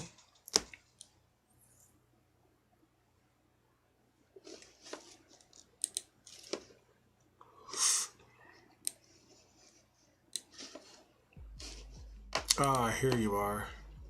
Close you. Close program.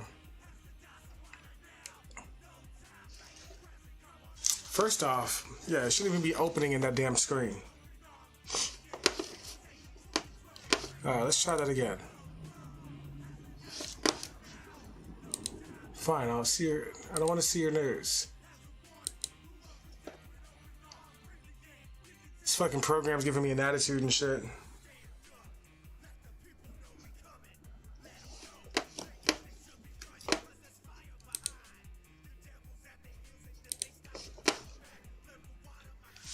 Oh, what is going on with the old computer today, son?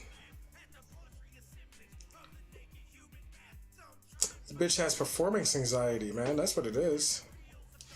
See, this is why I'm thinking about getting a whole ass new one.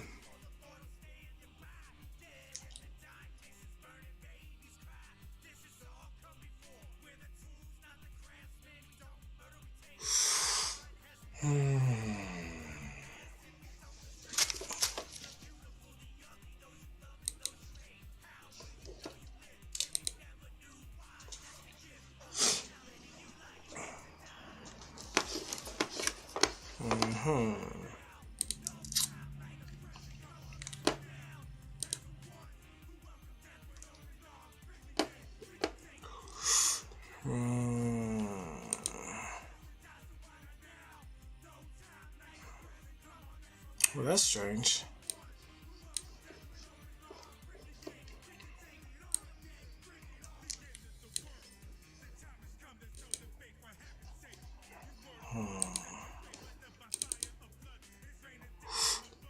Well, where the fuck is it? Well, that's strange. I don't fucking know. I don't know where the program went.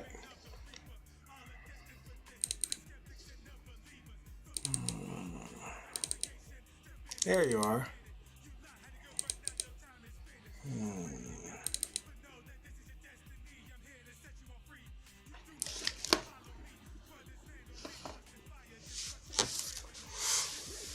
Well, first off, I don't understand why these bastards are opening up over in the wrong window.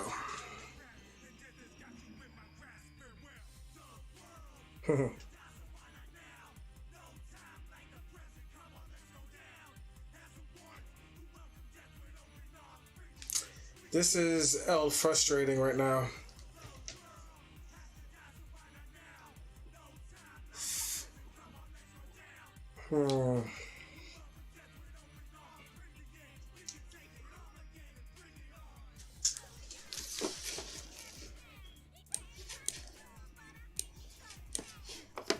So, close the program again.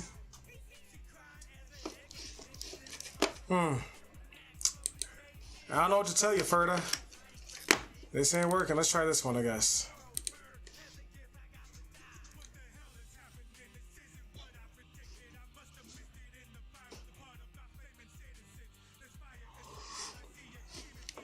Ah, okay.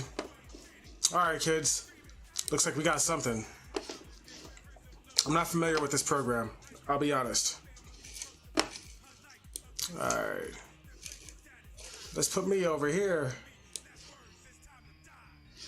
What is even being seen right now? Alright. So right now you're sharing that.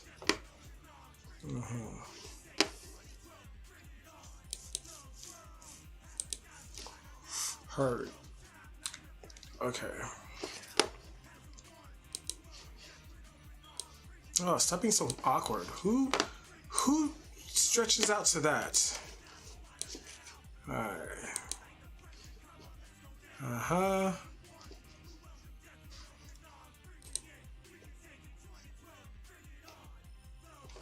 Alright.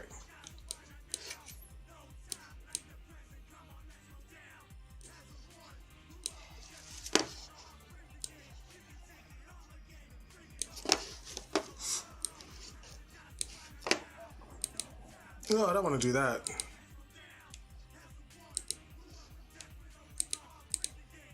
Okay.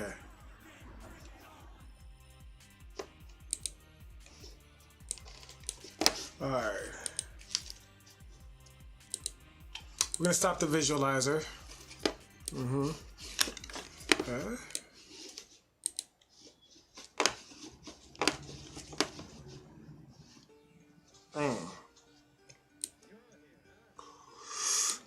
There we go.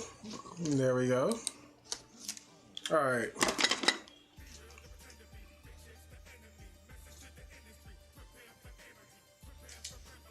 I haven't used this program before. Alright, kids. I don't know.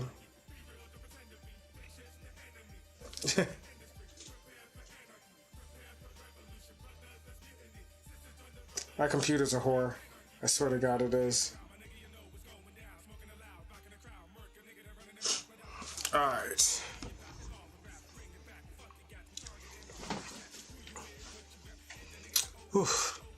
You know, before I start,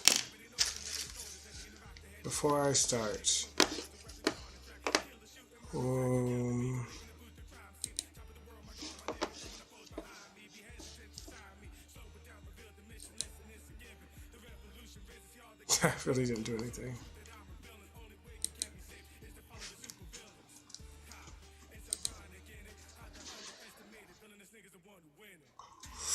Alright guys, I gotta go bleed the lizard. I'll be right back.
Do I watch Star Trek? Nah, I don't really watch Star Trek.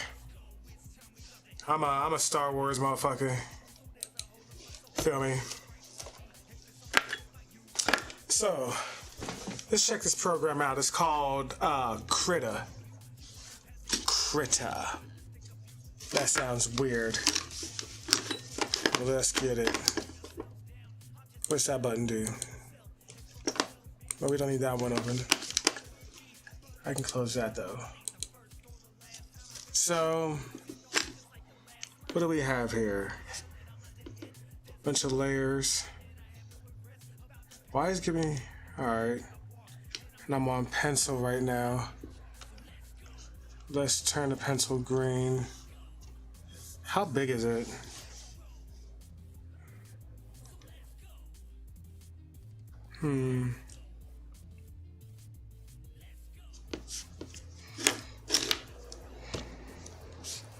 Where's...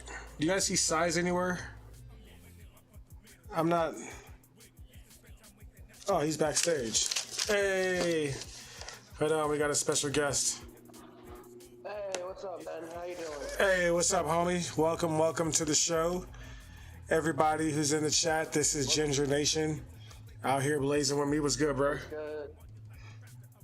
I'm high as fuck right now, bro. Hey, same here. Same here. Nah, man, but you were actually one of the first people that I shared that with. I was just like, you know what, fuck it.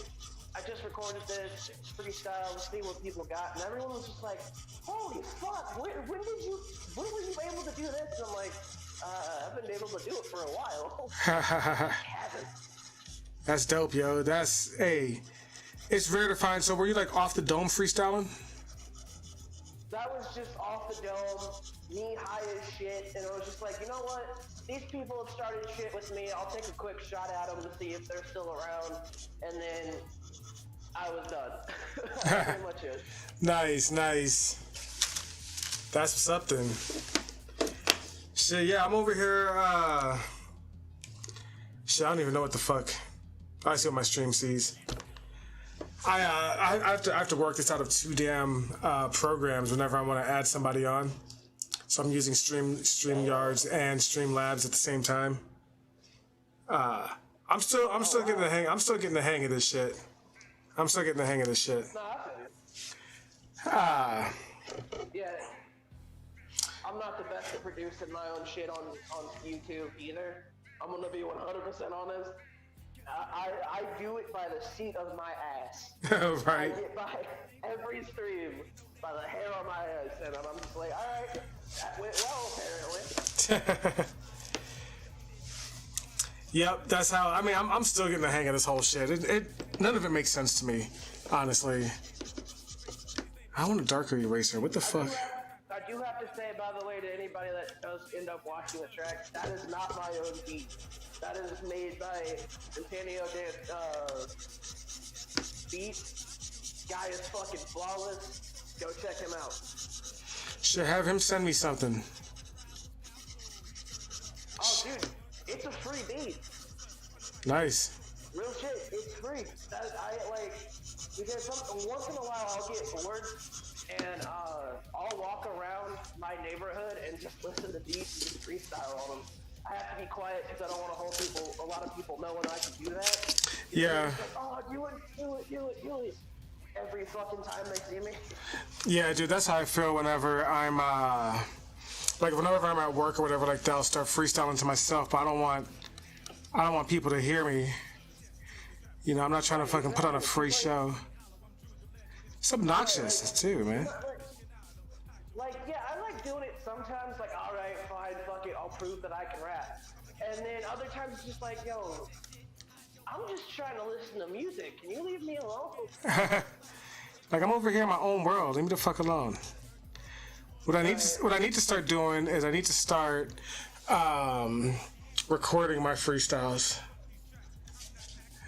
Dude, yeah, I'm telling you right now, that is the best thing you can do, especially with Streamlabs, because you can set it up to where you can watch your recording. And I do, anytime I record like a rap or something, I instantly watch it back and be like, yeah, I could have done better right there. Right. I'll have to start doing that. It's helped me improve. Yeah, dude, it's helped me improve like hell. I'm not gonna lie, man. Like, I had to stop for a couple years because I became a manager, so I started like working in the mornings and shit. And I had to focus on a million other things in my fucking music, and so like I used to rap fast all the time. Now, not so much, but like I'm getting back to it. I'm getting back to it. Like, I can't rap super fast. It's like, have you ever heard the song "Fragile" by Tech Nine and Kendrick Lamar? Yeah. So I can kind of do the beginning style that Tech does in "Fragile." Like some of the people just wanted to give an opinion, never to get it. I wanted to double a Jimmy, and like I can do that, but I can't do any faster. That's about it. I can go pretty fucking fast. I'm actually working on a track right now that's gonna be pretty game changing. I just gotta find the right beat for it. That's all I'm gonna say about it right now. But like, you know, Yeah, no need to say anything else. like every single track I approach like a fucking drum beat. You know what I'm saying? I'm gonna switch the cadence up here and there, switch the style up. But I need to get my old speed back. That's what I need to do. You know, cause like Yeah, I feel you. No, man, that's your style. Do your style. Like, I kind of like me on the other hand. Whenever I rap, I kind of do it like not like slow, like how fucking G-Man is, but like kind of slow as in like I can kick it up a few notches, but I don't want to overgo because I've noticed when I start rapping pretty quickly, especially if I'm high, like my words just start becoming the same fucking thing. I'm like, all right, nope, back up. yeah, people gotta understand. Not everybody's fucking Lil Wayne when they're rapping. You know, like I love to freestyle. There's times I'm freestyling shit. Like I was actually talking to my homie about this earlier today, where like, Right. because I don't know how to write down the cadence of whatever I'm rapping, or like if I'm just using my phone to type it in, I'm like, well, fuck, I don't know how to, write in whatever cadence I'm using. You know what I'm saying? So like, and like I'll be trying to remember it, and then literally like 5 minutes goes by and I lose the rhythm. I'm like, fuck, then I have to rewrite all that shit. That's why I'm telling you from now on when you freestyle, even if you're high as fuck and you don't think it's gonna be any good, get on Streamlabs, push record, and then watch that shit when you're done. Because like, I'm working on this song that's basically like, yeah, I have autism, but fuck it, I'm human. You know what I mean? Like that's kind of like the premise of it. And so I started freestyling, and I have 3 verses on this track that are from freestyle. Nice. Pretty much how I choose any beat is if I could freestyle it. If I could freestyle to it, then I'm like, yeah, that's my shit. You know. Man, I wish I could play some of the industry beats that I did songs to on here, but like this shit gets shut down instantly. You know, they don't. YouTube doesn't play around at all with that shit. You know, but I used to like back in. I remember there was a time when I used to do because like when I freestyle, I typically freestyle fast. That's just how it is. And I did a cipher once, and I remember these fools. They tried to cut the music off. They're like, no written down shit. I'm like, bruh, this is how I freestyle. Like, get on my level. Like I told you guys, like I go by Drew the Legend for a fucking reason. You know, like. See, dude, let me ask you a question. When you heard that track, did you think that was written or did you think that was freestyle? A little bit of both. Like, I don't like, if it's just like a simple fuck you track, I do not write for it. I will not waste my time. Because if it's a diss track, I'm here to do my job, tell you to fuck off, and then end the song. I'm not gonna take, hours on end just to fucking diss you. I feel that. Somebody's like, yo, I want you on my track. You seem really good. I want you to kill this. I'm like, all right, freestyling here ain't gonna be the option. I need to write this shit. The way I look at it is nobody's worthy of my fucking freestyle. You know what I mean? Like, I'd rather write this shit down and get because like my freestyles, you know, they're not flawless. And if I'm gonna come at you with a diss, I'm gonna come at you with like, I'm gonna come at you as hard as I can. Like, that's why with that G-Man song, like I fucking just went through and just, you know, as you know, fucking hard as shit. And that was just me playing around. I wasn't even serious with that. Right, like, see, the thing is with me, man, like, I don't think you know who Jesus is Lord is. Nope. This motherfucker is basically G-Man, but just a tad bit smarter. Like, that's about it. And this dude had, at one point, I made a gay joke about Jesus, and this man fucking told me that my dead mom's the reason I turned out this way. And so I was just like, all right. And I did that, and then some other people brought my fucking name up in some bullshit that I had nothing to do with. So, and his name was Praise. So I took a shot at Praise, and I'm like, yo, leave me out of your dumbass shit. I don't care. It's interesting how none of those fools, man, they tried to even make any mention of me. I remember there was a stream G-Man did when he listened to my shit, and he was like, you know, I'm not gonna try and fucking. I'd rather battle somebody I know I can win against. And I'm like, yeah, you better, bro, because there's no. Dude,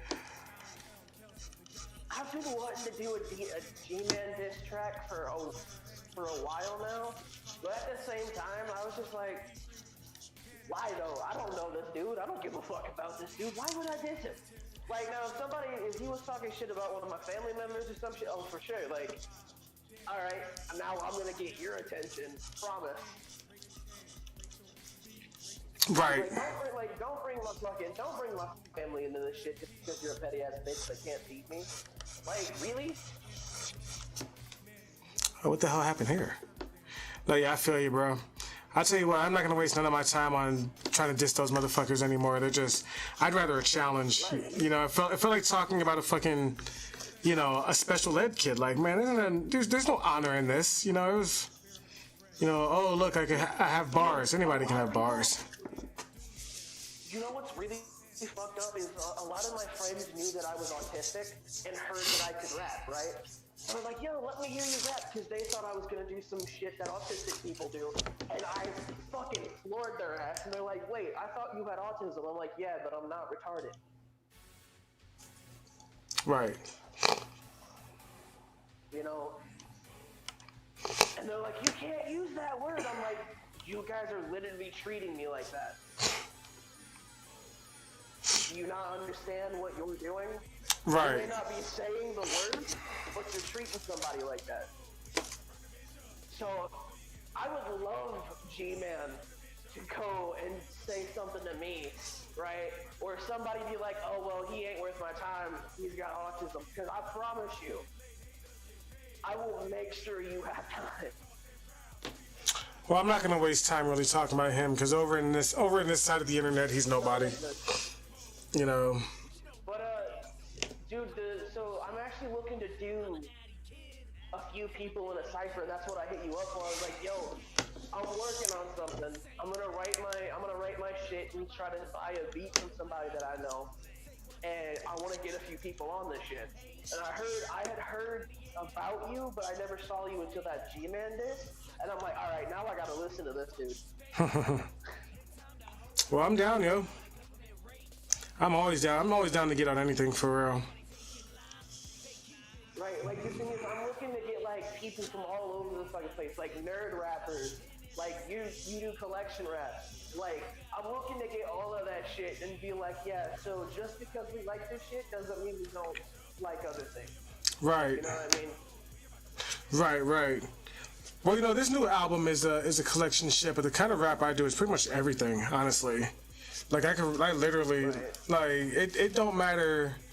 The thing is, I'm just real about whatever I talk about. How the fuck? I don't know. You know what I mean? You gotta be, you know, but like a lot of these cats are always acting like they're like super thugged out or some shit like that. And I'm like, bro, that's boring, man. That's boring. Dude, I knew I gave that little gangster fucking monotone thing in my rap, but I did it because like, one, I was high, and two, I wasn't taking that shit seriously. Right. You know what I mean? So like, of course somebody be like, oh, you're a fucking white boy, blah blah blah. I'm like, yeah, you're right, but I still fucking pissed you off because my rap is good. Right. You're mad because of that, like, and a few people have heard like my friend base, like my core friend base hears me rap all the fucking time. They're like, dude, stop, I'm gonna kill you. Mm-hmm. But my buddy was just like, he hit me up yesterday and he's just like, yo, my anniversary with my wife is coming up. Can you help me write a song? I was like, fuck yeah, dude, that sounds dope, let's do it. It's nice.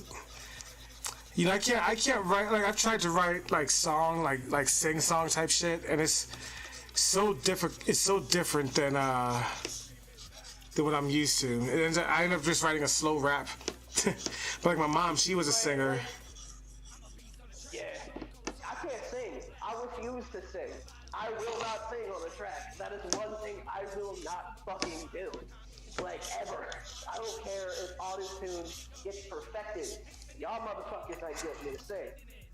But you want a corny ass little rap about you two being together? Fuck it, I got you.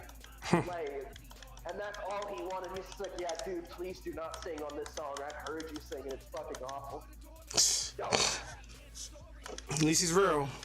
Right, like, dude, my whole thing about rap is like, it can be for whatever you want it to be. You want to sound like a hardcore gangster, even though most of you aren't? Do this. You want to do rap songs about like how depression sucks and stuff like this? You got this section. And I'm like, yo, there is literally rap for everything. You know, so that's kind of what I do, is like, I've even rapped for my grandma on her birthday.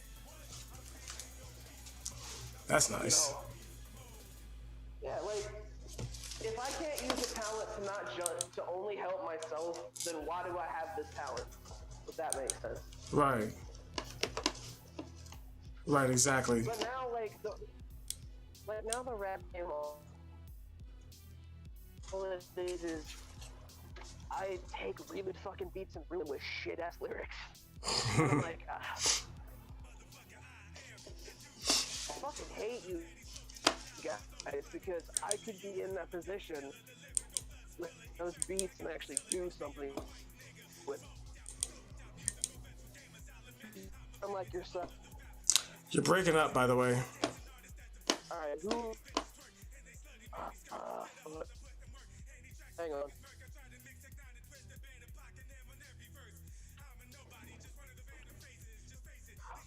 My internet is shit. I'm sorry. Job Diaz is in the chat asking about GM. Yeah. Job, to give you a quick rundown.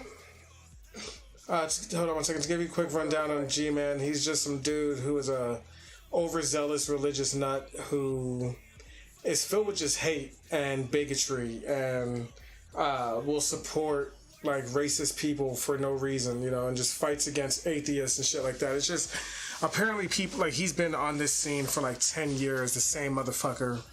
You know, he made a reference and a diss to my homie Black Eye TV, who I've known him since I was a kid, and I jokingly said, "Yo, I'll make a diss song about this dude," and like all of his people in his stream got extra hype about it. So I was like, "Well, shit, I guess I'm gonna have to do this real quick," and I made the song "Clown Ass Nigga" about him, just fucking destroyed him, like ethered him for no reason. It just came out like it was kind of like. The bombs on Nagasaki. Right, like I came in that bitch like if I was a Kuma and it was round 1, I just started off with a demon rage. Like, damn, it's just that serious, son. Yeah. And actually, you know, it's kind of funny because the way I approach these tracks, especially if I'm on a track with somebody else, I even rap even harder. And like my homie, because like I was trying to get people to show up on these couple tracks I had, and like I sent it to them, and you know they were like, they just couldn't fit their style, you know, and they were just like, I guess they just didn't want to show up and get out rapped on. This one guy, he he sent me this track. I'll let you hear it. It's funny because like I sent it back to him. I was like, no, do better. And it came out all right the second time. But there's another track he sent me where I was just like, I'm just gonna take this track and fucking go ham on it, and you can just watch, you know what I mean? Because it was just, it's almost like dude wasn't even taking it seriously. And I'm like, if you're gonna ask me to get on the track with you, you know, let's have fun, let's spit, you know what I'm saying? But don't fucking toy around. Like, don't half-ass it. Right, Don't half-ass it. because I'm gonna go and pay it at a professional studio to get my shit done. Right. You know, like, my whole thing is if somebody is inviting me to do a recording with them, Right. they're like, I'm basically on a job. Like, this is my job. I have to take this shit seriously.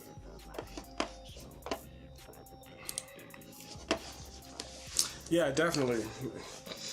You know, and I mean,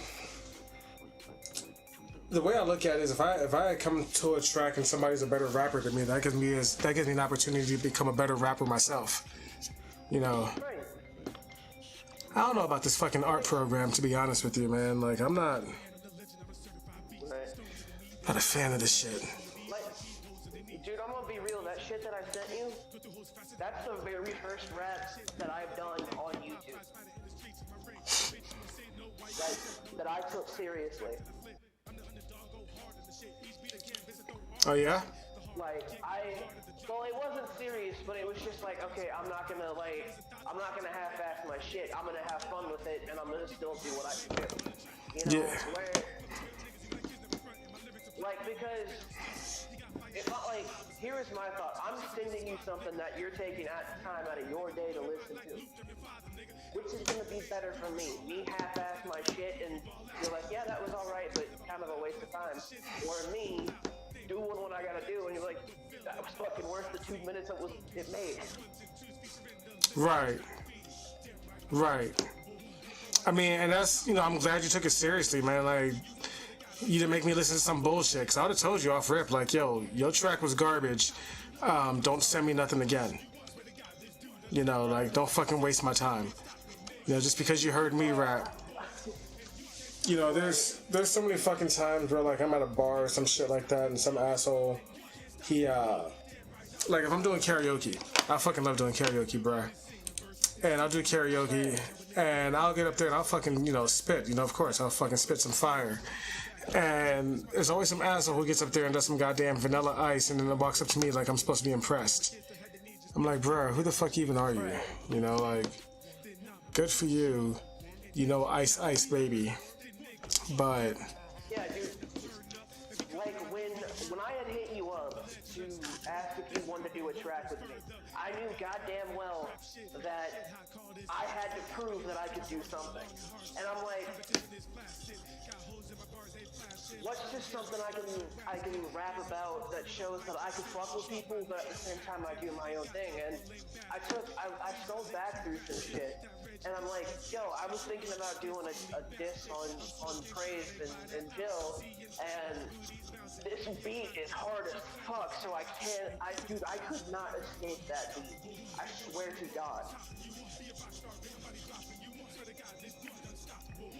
Like, that shit caught me off guard, and it was just beautiful.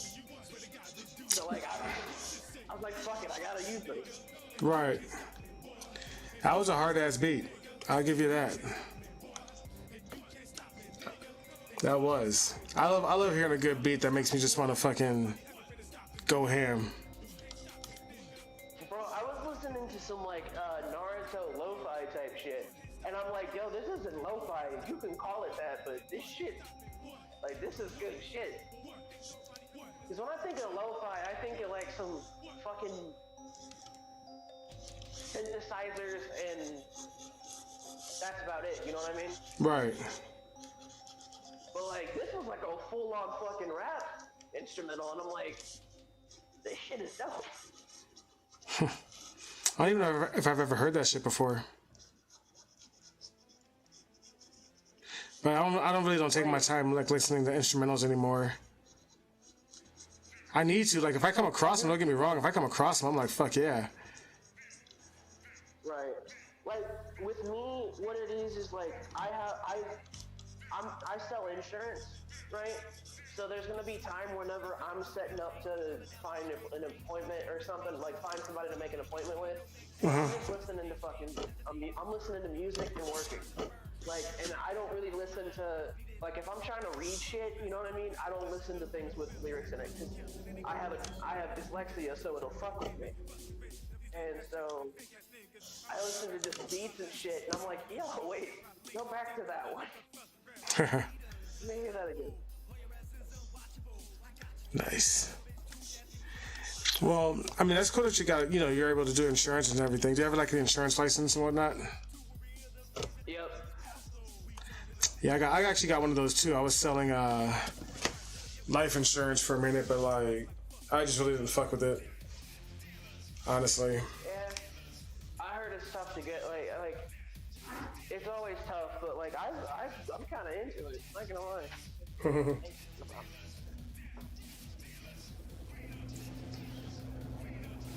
I gotta find a better art program than what the fuck I'm using. Man, but this is some shit called Krita. I don't like it, to be honest with you. I don't like the way the pen feels or the way that it moves. Granted, I'm rusty as hell right now. I really need to spend more time drawing. I need to stop fucking spending so much time editing videos and get back to the real mission because I'm losing it, man. But it happens as you get older. Right, like, I understand, man. Like, honestly, YouTube isn't my everything, you know what I mean? Like, it's not my, it's like, if I'm, fuck it, for YouTube thing. But, like, it's not my end-all, be-all. Like, I'm not going to be the next fucking PewDiePie. Yeah, fuck a lot of that shit. You gotta devote your whole fucking life to this shit, and I ain't about to devote my whole fucking life to YouTube. I mean, it'd be cool to make some money off it, and like, right, exactly. But like, this is just, I just do this shit for fun.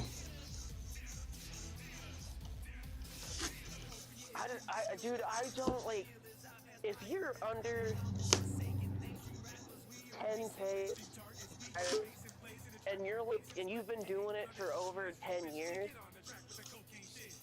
and you're not getting any views at all, why the fuck do you think it's still gonna be a career? Like, obviously it's not, bro. Yeah, it's time to give it up. This shit is stiff as fuck. Some make it. Right, some make it, some don't. Like, a lot don't, to be honest. You know, I do like the fact that I have a little corner of the internet. You know, it's pretty nice. I carved this little spot out where I do my unboxings and do my reviews and shit like that. But, you know... I respect it. I'm the same way. I got... Do you have a YouTube channel? Like what do you do on your channel? It's Ginger Nation. No, yeah, like what do you do? Honestly, man, I haven't had a chance to check it out just yet. man, I kind of just play Minecraft or talk to people and just chill. Like, that's what I do. Like, Nice. it's a little niche, but yeah. Man, my kids, they love to watch fucking Minecraft videos and shit like that. And like, I watch them, I'm like, man, I tell them like, yo, learn how to do this shit. Good. Good. They also like to watch these weird videos with these guys doing this bullshit with hackers or whatever like that. It's the dumbest shit ever with the worst acting. And every time they watch it, I'm like, what the fuck, man? But, you know, it's crazy because, like, I know these guys are making fucking bags doing this shit because they got kids like myself watching this shit. Right. Nah, man, like, you know, honestly, if I was looking to be famous, I would have given this shit up the second time I tried it. Like, real shit. Yeah, I'm not... Like, I wouldn't even made a new channel. Like, Right. Yeah, this is my second channel as well, honestly. My phone. Dude, what really sucks the most is I have never rapped on my YouTube channel until the video I just posted. Because, like, I felt like I was stuck, like I couldn't show those talents. Everybody expects me to be that weird goofball that fucking plays Minecraft and talks to people, you know? But I was like, you know what, fuck this shit. I've got a dope-ass song that everybody that I've listen to likes, and I've got a YouTube channel. I'm gonna put this shit up. If they don't like it, fuck it. Exactly. Exactly. That's how I feel. That's why I started doing like cosplay on my channel and shit like that. Cause it's like, yo, it's mine. What the fuck? You know, I don't give a fuck if people like it or not. This is my shit. Like, it'd be cool if it catches on and people like it, but you know, I learned to not do it for other people. I'm doing that. You know, I'm doing this shit for me. You feel what I'm saying? You know, or like for my kids to look at later on in the future. You know, they want to see pictures of their dad when he's young. You know, they can see this shit. Much to my dismay, my little brother and my sister watch my channel. So, and I don't get to see them. So they get to see me being a goofy ass dumb fuck on Minecraft. And you know? Right. That's so cool they can watch it though. You know, I don't want to bring it back to... Yeah, like, dude, and not to try to bring it back on drama shit, but like, I just don't get why people use this fucking platform to be hateful. Like, it doesn't make sense to me. You're literally wasting your time when you could be making yourself happy, but instead you're purposely making yourself fucking mad just because you don't like to do something. Right. And I'm like, what the fuck? You know? Right. Exactly. That's why I'm using this channel to just chill and not be angry all the time, because that's just tiring. You know, why be mad when I can just smoke and blaze? Dude, exactly. God, fuck this program. No, I don't want to save this shit. Fuck you. Like, I'm like, you can tell right now, dude, I'm high as fuck. Like, I'm up and away. That you are. That you are. Which is, by the way, is a good Lil Wayne track. I'm sorry, like, a lot of people don't like Lil Wayne, but Up and Away was sick. I fuck with that. I fuck with that track. I really did.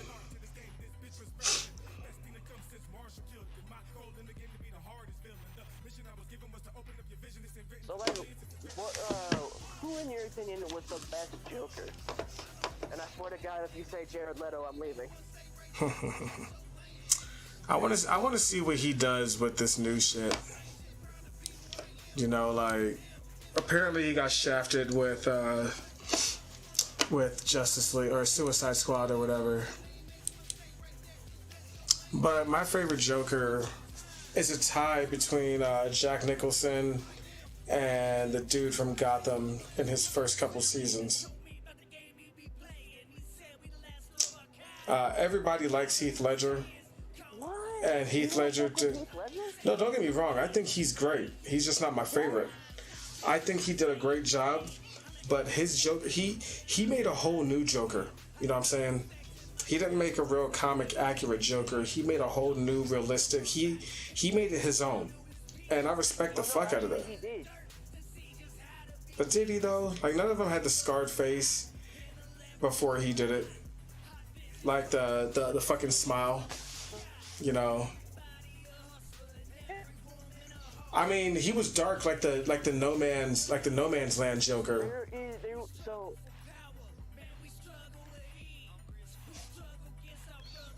I mean, don't get me like I really loved him, but like my biggest issue with him is I feel like he didn't laugh enough in the movie. He laughed like maybe 3 or 4 times. yeah. But like that was like the Joker's thing. Like his laugh got you scared. I felt like if he laughed more, but I think he did the most iconic Joker.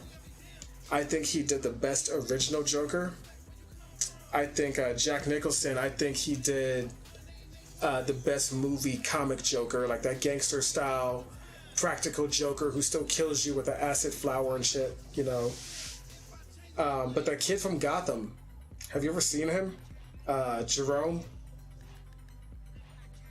Yeah, he's really good. They did like I think he did the best comic accurate Joker in the series. I don't know, like I think I really like Joaquin Phoenix's too.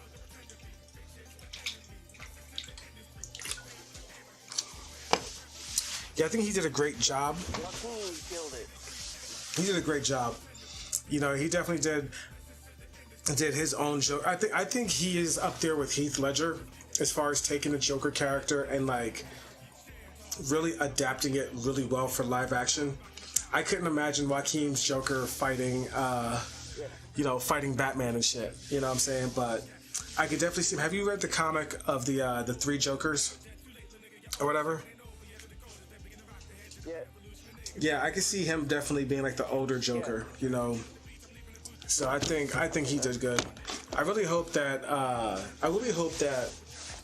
what's his face, that Jared Leto does a better job, because you know I'm a collector and I have over right here to my right I have a shelf filled with Jokers in it, and now that Jared Leto is Joker again, I have to buy another fucking Joker, so he better be worth it. God damn it. Better be fucking worth it.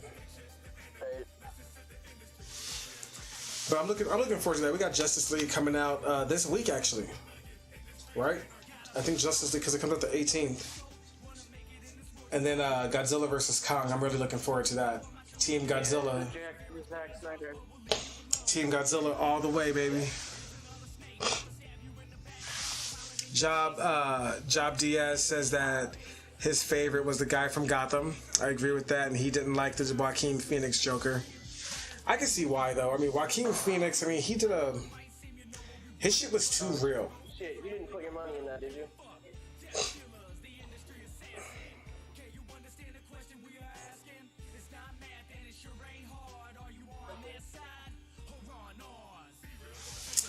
Oh, man.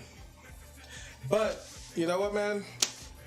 I think it's that time for me to call it a quits. Fucking getting tired now. All this smoking and shit. Even though I'm drinking this bang right now, so my body's like, what the fuck, bro? But I gotta eat something and start getting ready to sleep. So, yo, thank you for kicking it. Thank you for stopping by. Everybody who is still in the chat, you know what I mean? Thank you for chilling with me, listening to music. I don't really like this Krita art program. I'm gonna have to reset my computer to get Clip Studio Paint up and running. I'm a bit rusty right now, but I'll get it back. I gotta draw a few pictures, and then I'll get that shit back. But yo, Q, let's definitely find a beat, and we'll definitely talk about collaborating and just sitting down and just spitting, you know, whatever cipher. You know, just send me something, tell me how long you want me to rap on it, and I'm down. You know what I'm saying?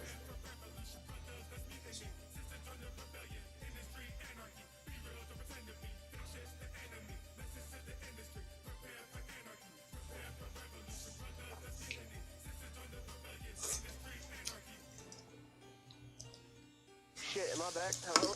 There you are. You there? Yeah, I died apparently. Nice. Yep, I'm here. Well, I was actually just signing off. I'm sitting there getting fucking tired of shit. I was saying, whatever track you have you want to get me on, you know, I'm down. Alright, man. I'm definitely down. And thanking everybody. Thank you for kicking it with me. Us talking about Wandavision and shit. And then we're going to fucking talk about Falcon and the Winter Soldier and just keep this bullshit going. Goddamn Marvel going to keep on getting money from us forever. Alright, well. Peace out, homies.